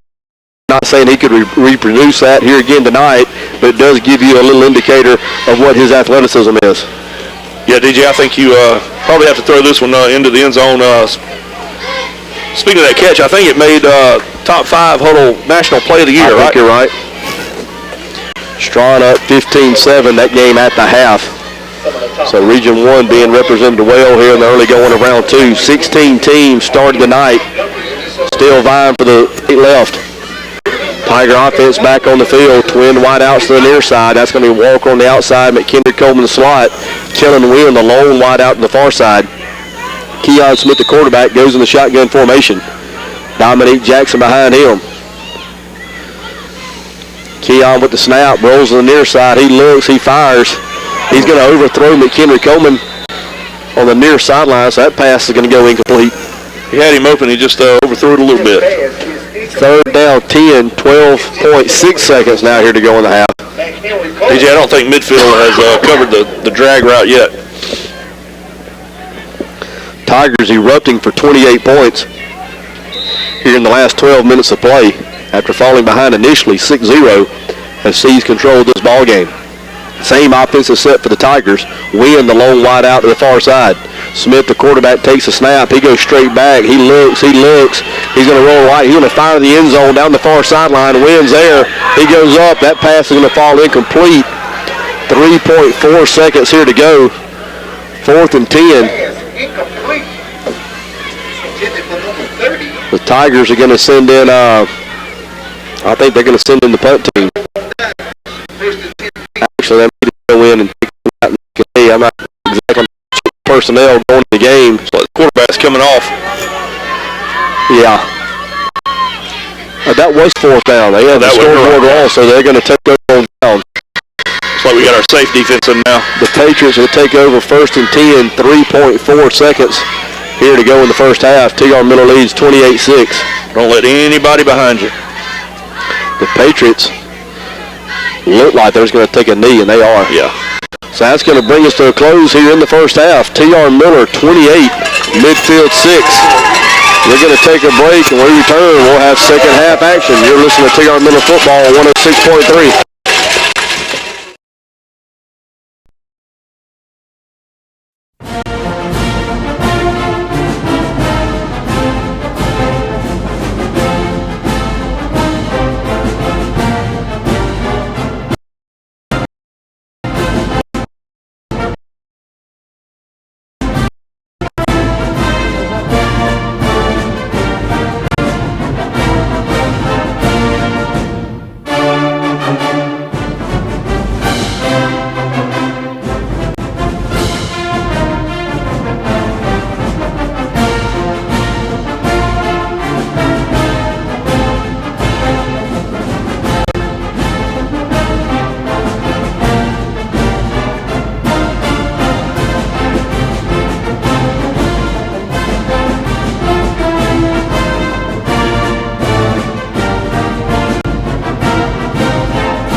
start things in the second half.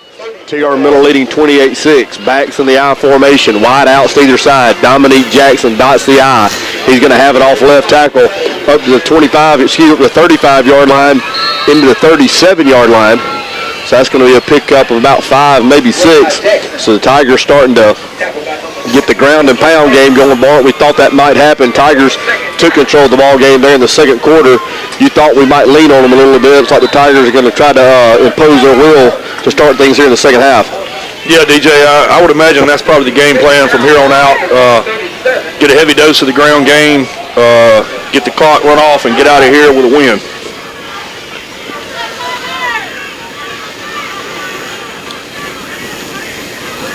Cameron Coleman off right guard, hit immediately. He gets up to the 38, maybe the 39-yard line. So that's going to be a pickup of about 1, maybe 2 yards. We'll call it 3rd down and 5 from there. Once again, TR Miller fell behind 6-0 early in the first quarter. TR Miller scored there the next 28 to close out the half. That has us 28-6. This the opening drive of the third quarter. DJ, it looks like our tight end just limped off the field. He's jogging it out. We may test our depth a little bit this evening in the second half at the tight end position. Terry Samuels in. Chris Jones out. 3rd and 5 Tigers. Backs in the I formation. Play action pass. Keon Smith goes straight back. He's going to be flushed out the pocket. Makes a man miss. Ball on the ground. Keon Smith covers it up. So the Tigers avoiding the disaster there. It will bring up a 4th down and 7 for the Tigers. Tigers will send the punting team on the field. TR Miller leads 28-6. The winner of this game will play the winner of Leeds-Fayette County. Leeds is up 23-0 in the third quarter of that one. So if TR Miller is able to finish the job here and Leeds continues to take care of business with Fayette County, Tigers will be on the road again, back up here to the Birmingham area again next week. First things first, TR Miller leads to close out midfield. Kyle Davis on the punt. He has a snap. Good high punt. It's going to drive back to the 30-yard line. Be signaled for a fair catch there. Number 11, Ahmad Isaac on the fair catch. That'll bring the Patriot offense on the field. They'll have it 1st and 10. They're on 31-yard line. DJ, that's not really the way you want to start the second half. If you're TR Miller, you got a 3-touchdown lead and you go 3 and out. You'd like to get some few first downs there and get some points. Kind of set the tempo for the second half. I apologize for being a little tardy getting on the broadcast. Mark and I both had to have a hamburger. We're running a little low on fuel up here. We're getting better every minute now. 1st and 10 Patriots. First man through around right in. He's going to get out across the 35-yard line into the 38-yard line. That's going to be your tailback, Ladarius Young. So a nice pickup there for the Patriots on 1st down. That's going to be a pickup of about 6. That'll bring up a 2nd down 4 here with the Patriots in their first possession here in the second half. TR Miller leads 28-6. Ball spotted in the middle of the field. Twin wide outs to either side. The quarterback in the shotgun formation is going to roll to the near side. He looks for receiver. Nothing there. Is flushed out of the pocket. Now goes back to the far side of the field. Cameron Coleman chasing him. Kyle Davis chasing him. They'll run him out of bounds, but not before he has the 1st down. He's going to get out across the 40-yard line. Now they're actually going to back him up. They're going to back him up to the 40, so that's going to be about a half a yard short. So it'll be 3rd and short from there. DJ, while we have a little break here, I'd like to give a shout out to my lovely wife, Stacy, and my beautiful little girls, Angela and Molly, listening at home. Donald Duck Howell, championship team 84, continues with that representation all in the house. Flag on the play before the ball snapped. I thought Chip was pulling my leg. Howell did show up. That's going to be illegal procedure on the Patriots. That's going to back it up 5. So a 3rd and short turns into a 3rd and 6. 84 championship team was all in the house tonight in Midfield, Alabama. Good to see these old guys. Pretty good football team. Defensively anyway. Donald Doug Howell. He's done some color with us in previous games. We'll get him up here again before tonight's over with. May book him for next week in Leeds.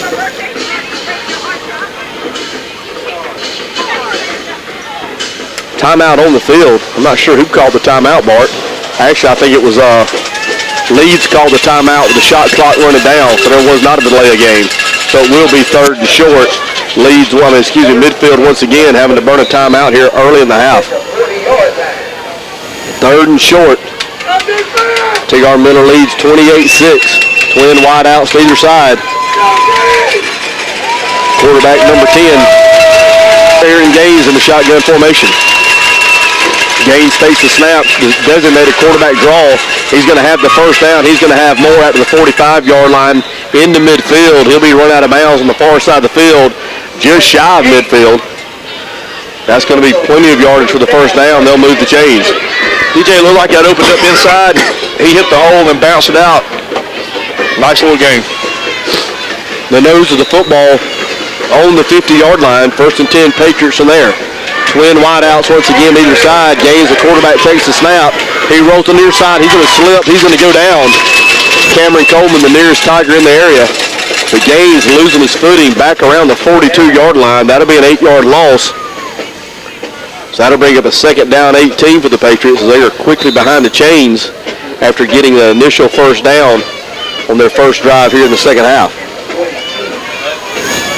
Good crowd on hand from Brewton, Alabama. Tiger faithful traveling in mass here tonight. A solid 20-25 across the way in the midfield stands. Gaines, the quarterback, rolls the far side, looks back to the near side, makes a man miss. He's in trouble again. Tigers chasing him. That pass going to fall incomplete. Caden Lodge on the coverage. Good job by the Tiger defensive front. Michael Woods, Ronald Young, Cameron Coleman all giving chase. Gaines, the quarterback, under duress almost immediately. So 3rd and 18 here for the Patriots. The Tiger defense with an excellent opportunity force a punting situation here. First things first, and you'll stop, Big Lou. DJ, the midfield offense is looking a little bit like some of those pickup games back in 1980 at 1500 Belleville. Some bloody battles. No doubt about that. Gaines, the quarterback, he's being chased again, throws it up for grabs down the middle of the field. Who's going to come down with it? That's going to be picked off. That's going to be Kellen Wynn. Kellen Wynn on the interception. He's still not down. The Tigers with another turnover.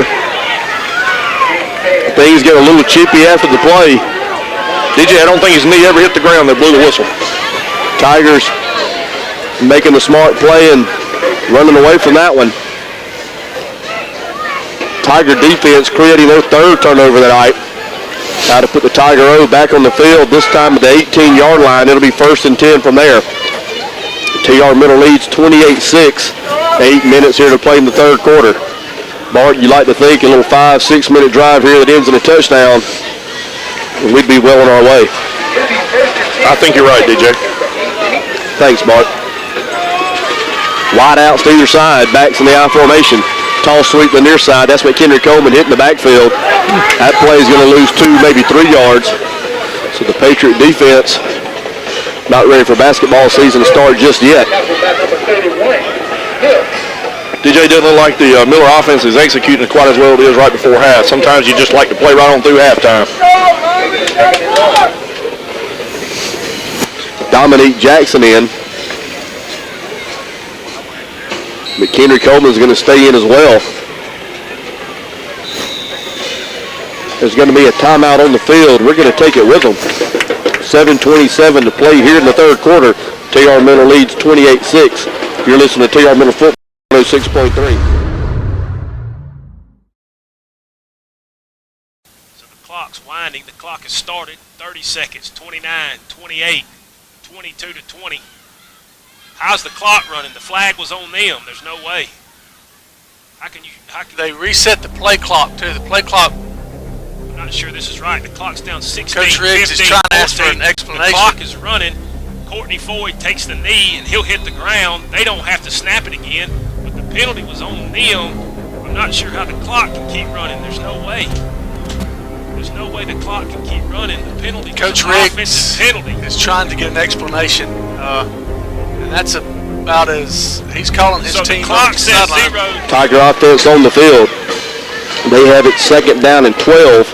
The line of scrimmage, their own 16-yard line. The ball spotted on the near hash.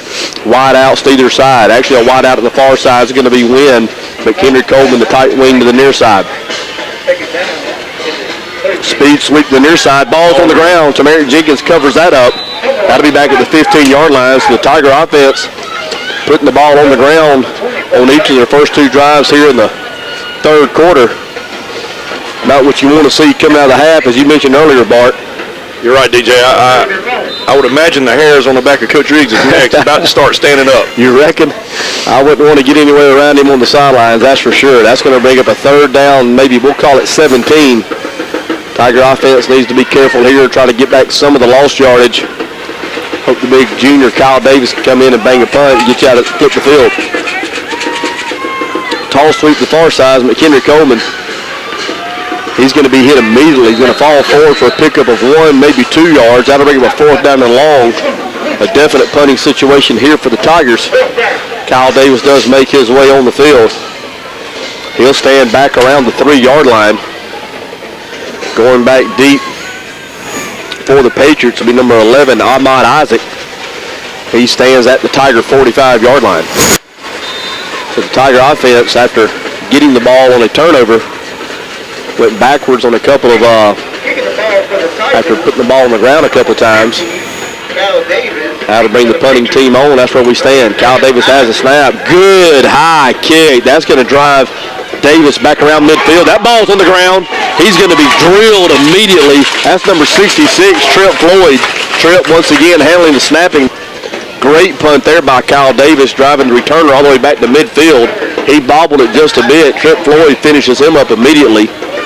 So the Patriot offense, they'll spot it back now at the Patriot 47-yard line. So Blue, a pretty good job there by Kyle Davis, flipping the field just a little bit. That was a great kick, and under heavy pressure, he had 3 midfield Patriots right in his face. First and 10 Patriots. The ball spotted on the far hash. They'll have it at their 48-yard line. Tigers lead 28-6. Under 6 to play here in the third quarter. First man through is going to have it around right in. Kyle Davis there closes things immediately and quickly. Getting a little assist there from Allen Boyd as well. So the Tiger defensive front continues to run to the football here early in the second half. DJ, looked like a little hesitation between the quarterback and the tailback on that play. Leads 23, Fayette County 0. That's at the end of 3 quarters of play. Thank you, Donut. DJ, I tell you, the refs tonight have been a little questionable, but there's no doubt in that cheeseburger we just had. I'll tell you what, as fine a cheeseburger as we've had at any of the stadiums we've been to this year. Nice piece of Velveeta on it. I'm really looking forward to the next one. Second and 8 Patriots. They throw the screen to the near side. Once again, a host of Tigers there. Cameron Coleman, McHenry Coleman, Kyle Davis. Did I see a flag come out? No. Number 5's green shoes. Okay. That play is going to pick up 1 yard. That'll bring up a third down and 7. So the Tiger defense running sideline to sideline. Tigers have a good mixture of brawn and speed on the defensive side of the football. They'll play it any way you want to. Third and 7, high snap. Quarterback Davis comes down with it. He rolls to the far side. He looks. He throws that one up for grabs. Who wants to pick this one off? That's going to be Trey Walker. He has that one at the 20-yard line. Brings that to 25, maybe the 26. He goes down there. A very unorthodox offense here for the Patriots. They just drop back, throw it up. Whoever catches it, catches it. The Tiger defense has caught their 4th one here tonight, Lou. It's like a backyard game they're playing a little bit now. Maybe the defense sparked the offense a little bit here. I remember Steve Lurchell in those backyard games. You talked about at 1,500. Pretty good quarterback until he got hit once or twice, and he'd throw it up for grabs if I remember correctly. I came down with several of those myself. Tell you what, you had to navigate that first row of azaleas, and after that, you were out the gate. First and 10 Tigers. The line of scrimmage, their own 25-yard line. Backs in the I formation, movement up front, contact made. From our vantage point, it looked like it was the Patriots. But here tonight, who knows? And it is on the Patriots, so we will get one. So illegal procedure offsides against the Patriots. That's a free 5 yards. That brings up a first down and 5. Come on, Tiger O. One drive. One drive, and we can be in real good shape. Wide outs to either side. Lodge to the near side. Wind to the far side. Ball spotted in the middle of the field. Backs in the I formation. Counter back to the near side is Tamarick Jenkins. He's hit immediately at the line of scrimmage. Still fighting forward. Going to pick up 1, maybe 2 yards. That's going to bring up a second down and 3. So Tamarick Jenkins, a little change of pace back. Found the going pretty tough like the other Tiger runners there in the middle, Bart. You're right, DJ. It looked like that was stuffed pretty good by midfield at the point of attack, but Jenkins fought hard and looked like managed to pick up 2 or 3 yards. 2nd down 3, going to go down to Mary B here in just a minute after this play. 2nd down 3 Tigers. Tigers trying to get on track here offense in the second half. Put together a drive. Start icing this game away. Kamari Jenkins off right tackle. Good hold there on the right side. That's going to be enough for a first down and more.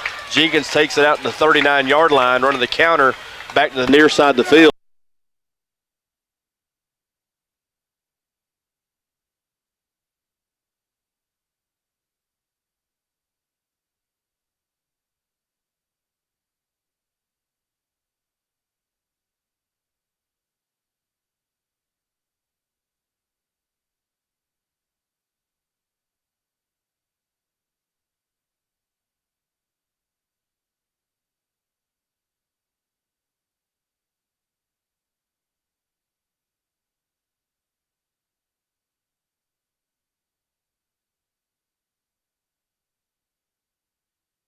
That'd be a pickup of about 7 yards. We'll call it 2nd down 3. Scores continuing to flood the phones.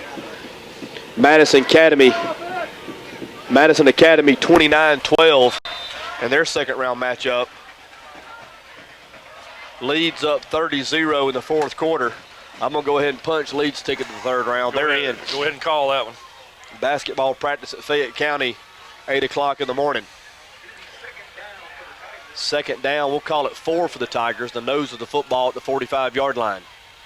First man through, Jalen Jones off right guard. He's still on his feet fighting up near midfield. He's going to be right at the first down marker. That's going to depend on the spot. Good hard running by Jalen Jones. Late flag coming in. We'll wait and see what this is. Sting's obviously getting a little chippy on the field. Maybe a face mask. It's been that way coming out of the locker rooms here in the second half. That's about as simple as you can draw it up right there. That was just a straight ahead dive right off right tackle. They're going to step off penalty yardage. Jalen Jones right at the first down marker. It won't matter. After the penalty yardage, easily a first down as the Tigers now have advanced into Patriot territory down to the 46-yard line. It'll be 1st and 10 from there. 2:33 to play in the 3rd quarter. T.R. Miller 28-6. Tiger offense on the move again. Ball spotted in the middle of the field. Pike County's leading Bayside 12-10. That shocks me just a bit. It's a close one. It's fine with me if Bayside gets knocked out, to be perfectly honest with you. Backs in the I formation. Lodge motions across to the far side. Play action pass to the near side. Keon Smith rolls to the near side, looks, fires. Misses the receiver Lodge down around the 35-yard line. Ball behind him just a bit. Not much of an opportunity there to catch that one, Lou. No, it was behind him. DJ, if Pike County ends up winning that game, would we end up at any point possibly going to Pike County? No, we would never go there. They would come to us. If you've never played a game at Pike County on Friday night, you've missed out. 15-3 Strawn over Dale County. That's at the end of the 3rd quarter. So Dale County Strawn in the dogfight. Strawn getting the better of it at the moment. 2nd and 10 Tigers. Speed sweep the far side. Cameron Coleman hit the line of scrimmage, breaks one tackle, spins out of another, gets inside the 45-yard line, maybe to the 44. He goes down hard. So that's going to be a pickup of, we'll call it 2 yards, 3rd and 8 from there. Clock continues to run. We're 2 minutes even here to go in the 3rd quarter. T.R. Miller leads 28-6. Another flag on the play. We'll see what this is. Yeah, it's going to be personal foul against Midfield, so that's going to be a big penalty. A 3rd and 10 turns into a 1st and 10 after the first 15-yard penalty. That takes things down to the 30-yard line. And we saw it the first play of the 3rd quarter. Little shoving, little jawing after each and every play, so things starting to deteriorate just a bit. Yeah. Out on the field. You definitely want to see the officials keep control of this ball game.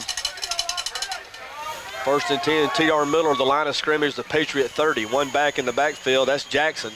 Walker now motions across. Dominique Jackson on the counter. Makes a man miss the 25. Still on his feet to 20. Bam! Bam! Down inside the 10, down to the 5-yard line.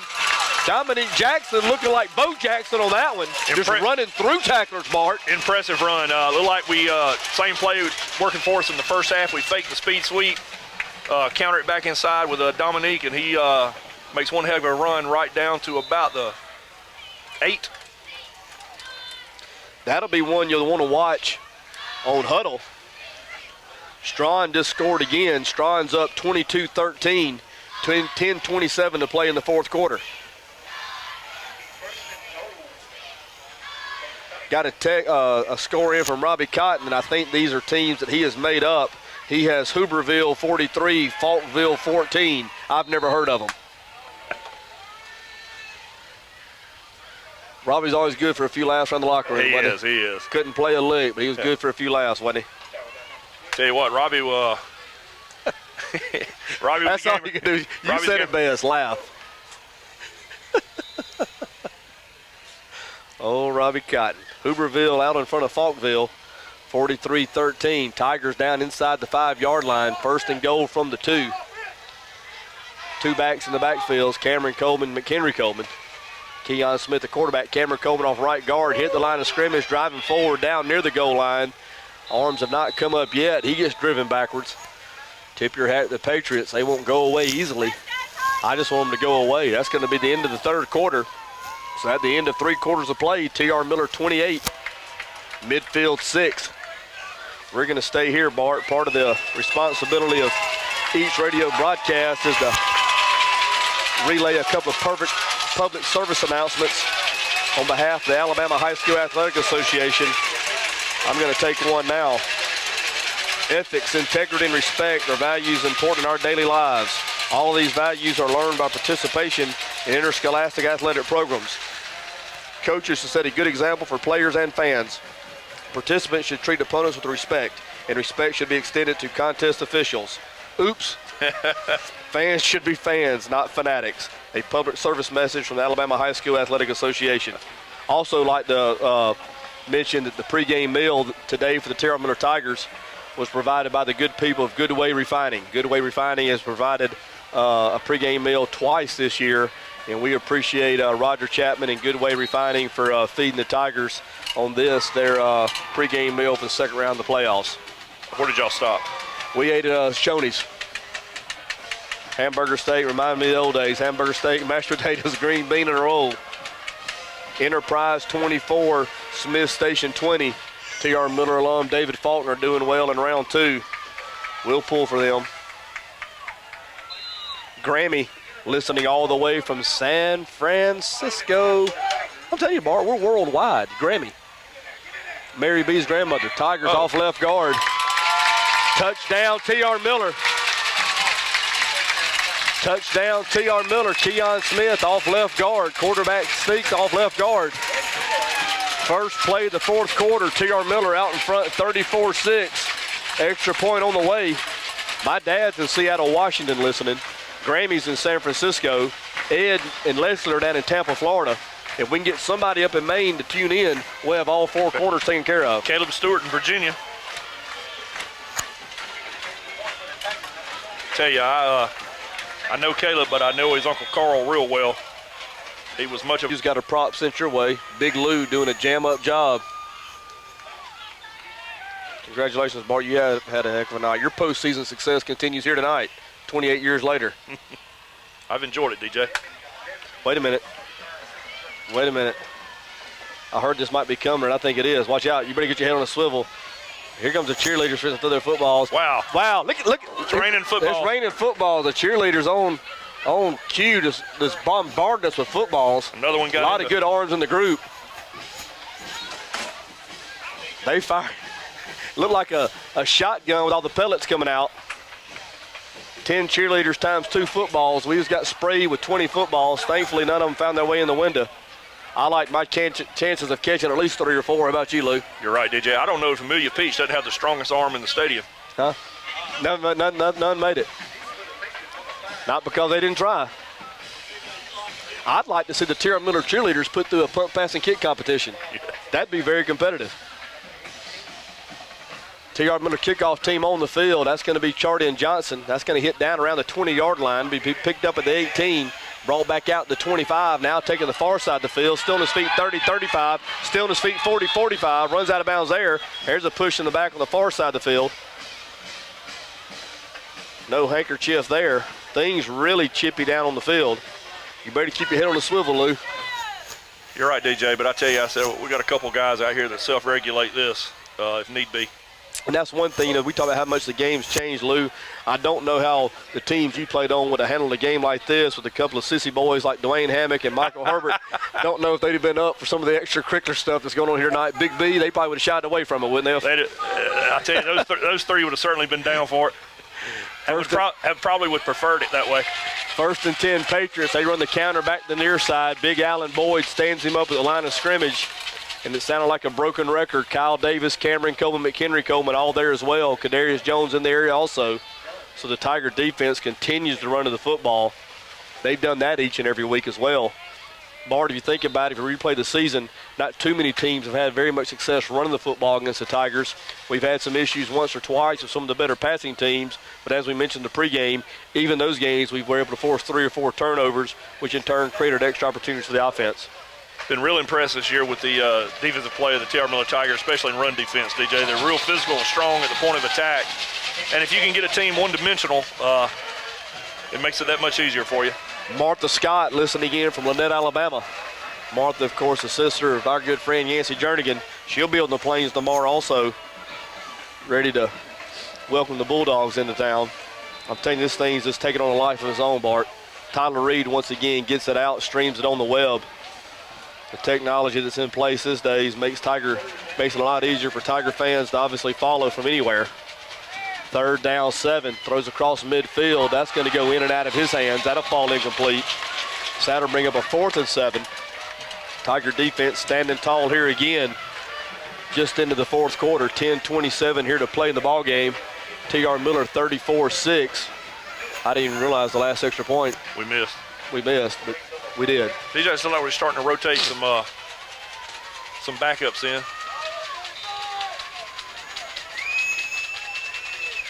Patriots going to go for it here. 4th and 7 from their own 41-yard line. Snaps back to the quarterback. He goes straight back. He looks. He fires down the middle of the field. Who's going to pick that one off? Bam! Bam! Charlie and Johnson absolutely separating the receiver from the ball. He did it last week as well. Charlie and Johnson has 2 handfuls of big hits to his credit this year. Charlie, the sophomore, looking like Mel Blunt across the middle. That's the highlight hit of the night right wow. There. If you don't have Hudl, get it.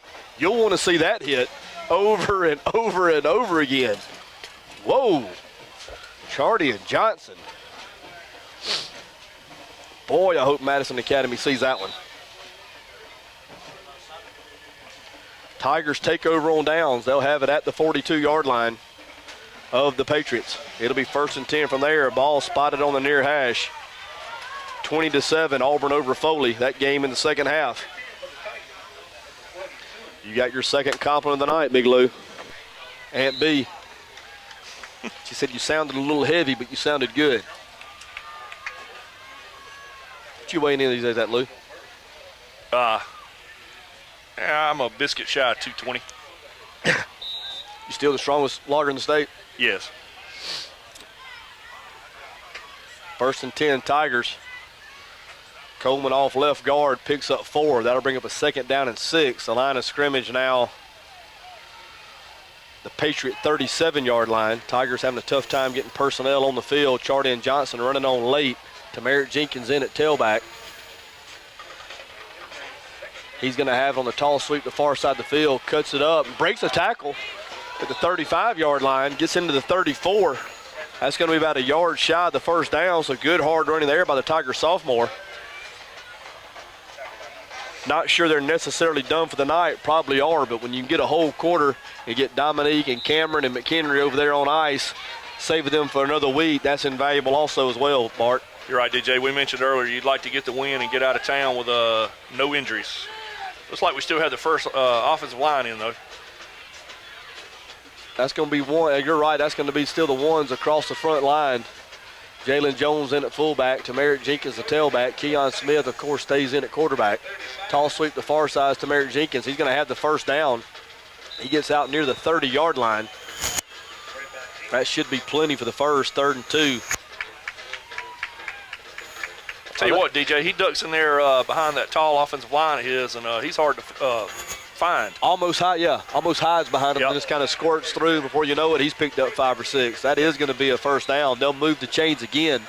8:25, 8:24, 8:23 to play the ball game. T.R. Miller 34, midfield 6. Sitting there looking at James Peach. He's a whole head taller than everybody else out there. James is going to measure in right at 6'5", 265. He's pretty easy to pick out. Backs once again, I formation. Jalen Jones off right guard, makes a man miss. Oh, he's close to going the distance. He gets inside the 25 to 23-yard line. That's going to be a pickup about 7, maybe 8. Jalen Jones a fingertip away from taking that one to the house. So I'm going to go ahead and say it. The Tigers are going to advance to the Elite 8. Some people call it the quarterfinals. Tigers will be on the road at Leeds next weekend. So the Tigers another long road trip next Friday. It's like Jones Manning's just entered the game at receiver. Jones Manning's going to be split wide to the near side. Lodge wide to the far side. 2nd down, 3 Tigers. The counter back to the near side is Jenkins. He cuts it back inside at the 20-yard line, gets down to the 18, maybe the 17. That should be enough for a first down. So the Tigers with the ground and pound here, clocks moving, chains moving. That's the combination you're looking for when you're up 34-6. Tell you, DJ, I'll say it again. Number 20 right there took the toss in the backfield, stuck his left foot in the ground, and got upfield for a nice little gain. And I can't say it enough. You just talk about the carries that your horses don't have to take right here. It's been a long season at this point. There's going to be 3 more weeks of it, we hope. Any carries you can get off their legs is carries they're going to have here in a couple of weeks. You're right. A lot of football left to play. 1st and 10 Tigers down at the 17-yard line. The counter once again back to the near side is Jenkins. He's hit at the line of scrimmage, fights forward near the 15-yard line. That'll be a pickup of 1, maybe 2. Clock continues to run. We're at 6.5 minutes to play in the ball game. T.R. Miller up by 28. That's an important number for some people.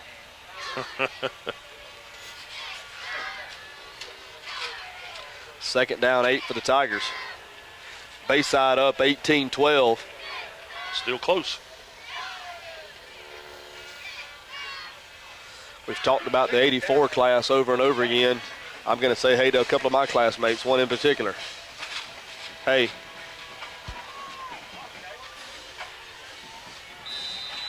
Wait a minute. Strawn up 29-20. 6:20 left in that ball game. So Strawn out in front of Dale County. 29-20. I think Dale County came into the game 10-1. Strawn, the runner-up in Region 1. We've talked many times how strong Region 1 is. Region 1 showing their muscle here tonight. All 3 of our teams ahead. So if things stand the way they are now, of the final 8 teams, the final 8, 3 of them will be from Region 1. DJ, do you get the impression we're making a statement here with 5 minutes to go in the game and we still have the first offensive line in there pounding on them a little? Yeah, and we're in motion. They didn't call it, so I guess that evens things out. Tamarick Jenkins, the counter back to the far side of the field, gets down inside the 10 near the 8. That's going to be near a first down. Tigers with just straight runs here. That is going to be 1st and goal. We're under 5 minutes to play in the ball game. T.R. Miller up 34-6. Tigers threatening again. 1st and goal. The ball just inside the 5-yard line. DJ, you just got a compliment here. A listener here in Birmingham says that you are the best high school football announcer in the state, and that's for real. Well, I appreciate that. Don't know about it, but I do appreciate the kind words. 1st and goal from the 5-yard line. Jalen Jones off left guard takes it down to the 3-yard line. If there's one thing I do know, Bart, I do know I'm biased. I love the T.R. Miller Tigers. Thought you were going to say the Auburn Tigers. I love them too, but that's on Saturday. Bart, let's take a few minutes, though, to really seriously talk about it. And, we've seen it here tonight. We see it everywhere we go. The T.R. Miller never leaves you. It doesn't matter where you live. It doesn't matter what's going on. If you can't be there in person, if you can't catch on the radio, you're going to pick up a paper. If you have T.R. Miller in your blood, you are going to find out how this football team is doing each and every week. You're right, DJ. First thing I used to do when I was in school in Tuscaloosa, I'd pick the paper up on Saturday morning if I wasn't at the game. And with the technology the way it is these days, I mean, you got people, like you say, listening in from the left coast. Touchdown, T.R. Miller to Merritt Jenkins off right tackle. T.R. Miller tacks on another one. That'll make it 40-6. Extra point on the way. To the good people of Leeds, Alabama, I want to congratulate you on your big victory tonight. And get ready, because the Tigers are coming.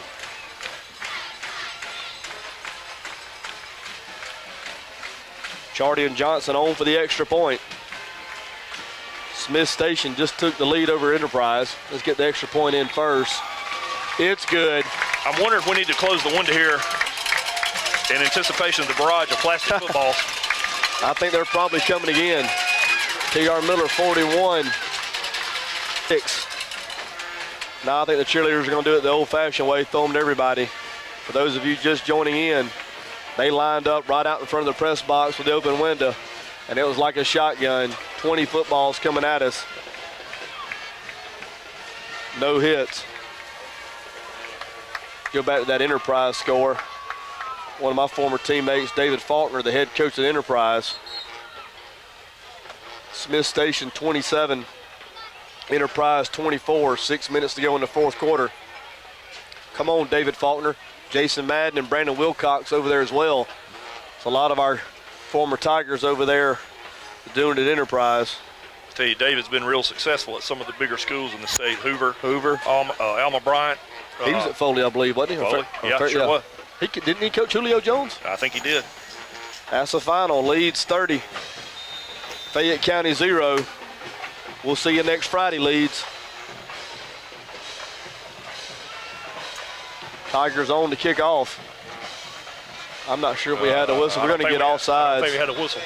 We're going to get offsides. So 4:10 here to play in the ball game. T.R. Miller leads 41-6. The Tiger coaches in the booth are making their way to the sidelines. When you see them leave, it's a pretty good indicator that we're going to take care of this one, Bart. Yep. Going back to the way we all follow the Tigers, if you have any association with them, whether you were a player or in the band or a cheerleader or a fan or a student or whatever. I mean, it doesn't happen everywhere. You know, being a T.R. Miller Tiger, it's a special thing. It's a proud family, a proud spirit to be a part of. And I just love the way when this time of the year comes around, everybody checks on their Tigers. And I'd be the same way if I wasn't here in person. But and I was the same way. And, of course, you just mentioned the first thing you did was pick up the paper to see how the boys did the night before. And it is a neat deal. I tell you, Bruton, T.R. Miller High School is a real special place. It's a source of pride and for the community. And fortunately, we've had some great coaches and staff and administrators. Tell you, just got corrected. I did say Jason Madden. It's Kevin Madden coaching there, and of course that's Rankin and Garnett's son, Deree's brother. I didn't like some of the verbiage that was used to correct us. I'll show it to you when we get off air. But we do make our share of mistakes as well.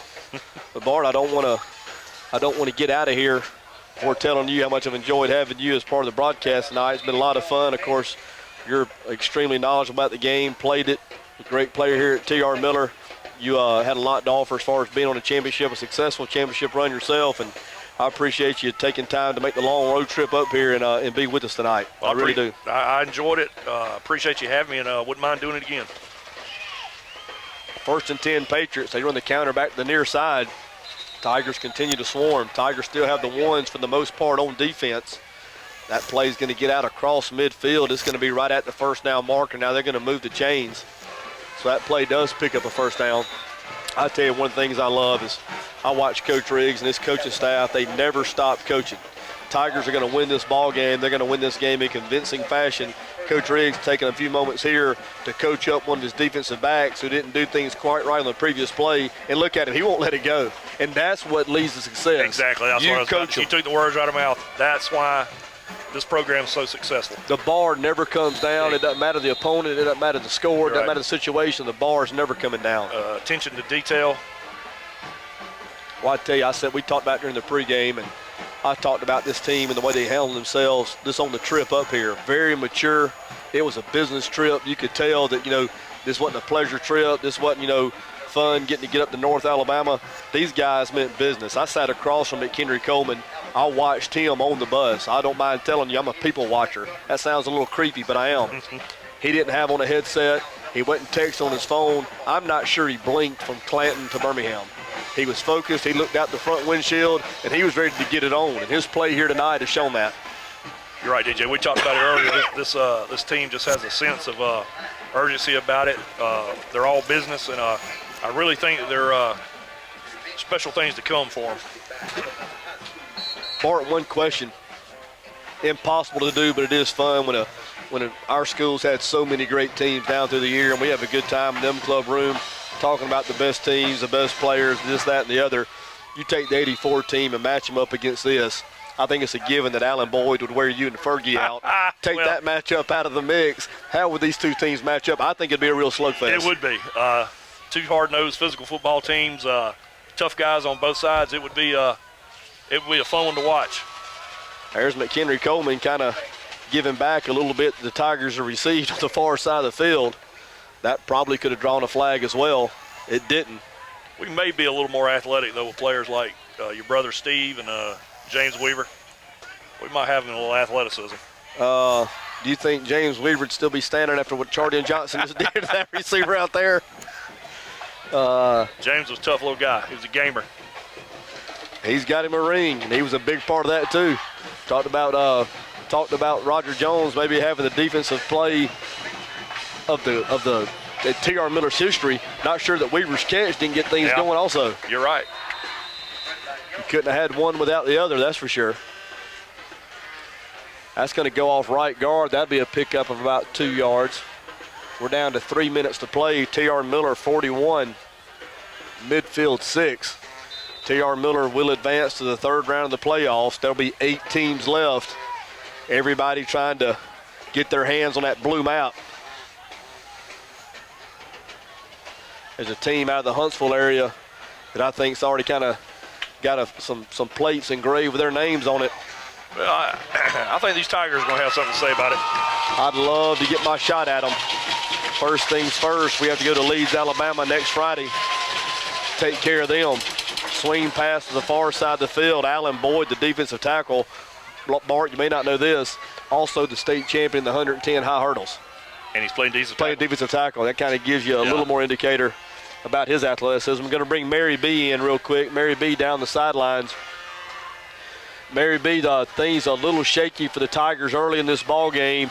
Got settled down, kind of got the offense going. The defense started kind of getting their hands on a few of those passes. Real impressive victory here for the T.R. Miller Tigers. Oh, it is, DJ. It is. These boys have worked hard and play hard, and they deserve to go all the way. I do want to tell you that Don Jackson's been over here on the sidelines talking to me, and he wants me to tell DJ to tell Madison Academy we're coming. Tell them we're coming. Oh, I've been calling them out the whole game. We coming.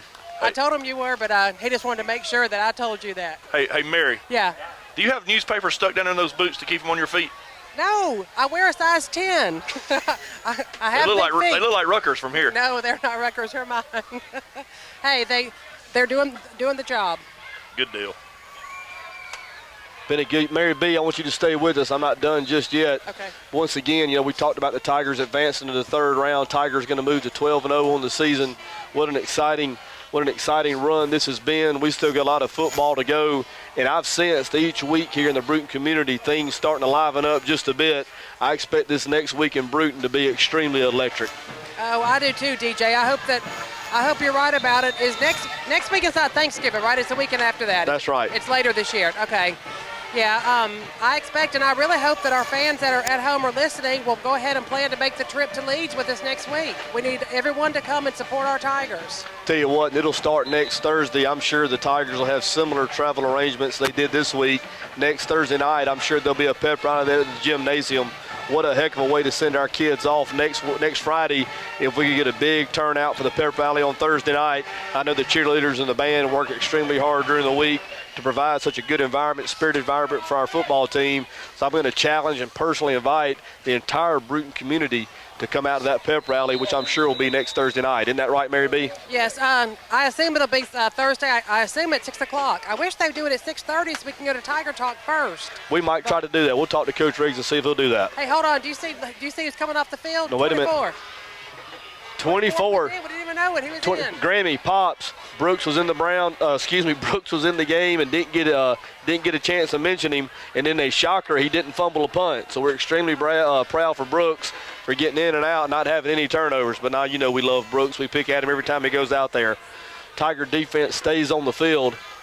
56 seconds here to play in the ball game. T.R. Miller out in front, 41-6. T.R. Miller's going to win the ball game. Mary, you need to do what you need to do to get Chandler back on the field next week. Hey, I'm there. And Mary B, we're going to get a word with Coach Riggs after the game, correct? I hope. So we'll go back to Mary B in a moment at Game's End and see if we can get a few words from Coach Riggs, as he will have his Tiger football team sitting at 12-0. Headed for the third round of the playoffs. And Bart, I think it's important to mention, first time in about 4 or 5 years we've been able to get out of the second round. So this is going to be a mental hurdle that our Tigers have cleared. 12-0. It's going to be a tough football team to beat. I tell you what, DJ, you're exactly right. A team that's talented, business-like approach to the game that they take, like we discussed earlier, and to top it off, you give them some confidence getting out of the coming on the field, coming to midfield this year. Avenging a loss last year that knocked them out of the playoffs gives them confidence for the rest of the way. 1st and 10, Patriots. The quarterback goes straight back. Now he rolls to the far side of the field. He's going to throw that one up for grabs. That's going to fall incomplete. I think they're drawing plays up in the dirt now. That's going to bring up a 2nd down and 10, and I finally get to say it. The Tiger giving chase on the quarterback, Jamal Bloodsaw. And tell me this, Bart, is that not the coolest name in tackle football ever? Jamal Bloodsaw? That is a good name. Jamal Bloodsaw, Tiger Senior. DJ, I tell you something else I've been impressed with tonight, in addition to the Miller running game, is the quality of cameras in the stands. This has been a well-documented, photographed game tonight. St. Paul's Benjamin Russell, 14-14. They're headed into OT. So a good one there in 5A. St. Paul's Benjamin Russell. Come on, Trey Williams. 2nd down, 10. The quarterback now rolls to the far side of the field. He's going to run out of bounds. He's actually going to take about a 10-yard loss in doing so. So that's going to bring up a 3rd and 20. 38 seconds here to play. Bart, the only way to cap this thing off now is for everybody to have safe travels back to their home, and we wish those across the state. A lot of teams, a lot of bands, a lot of cheerleaders on the road across the state. Going to ask travel mercies for everybody and make sure we get home and enjoy the rest of the weekend. You're right, DJ. Looks like we're going to get out of the game with no injuries and back home safely. I see one minor injury. Cameron Coleman has his shoulder pads off and his left shoulder iced. Yeah. But I can tell by his body language that it's not too serious. To anybody that's listened to this broadcast over the last several years, it's no secret that I have a man crush on Cameron Coleman. That guy is a football player. He's been playing for 4 years, and I'm going to tell you something. The production that he has produced over the last 4 years ranks right up there with anybody's as well. Again, it's one of those senior leaders with experience that you kind of lean on during the championship run. Clock winding down, 10, 9, 8 seconds away from T.R. Miller. Advancing out of the second round. Picked off. That's going to be a pick by Chardy and Johnson. McHenry Coleman going to get him to go down there at the 15-yard line. I've lost count, Bart. I don't know if that's 4 or 5 interceptions by the Tiger secondary, but they've certainly answered the bell here tonight. We discussed it earlier. Turnovers would be big in a game like this, and they went Miller's way tonight. That's going to wind things up here.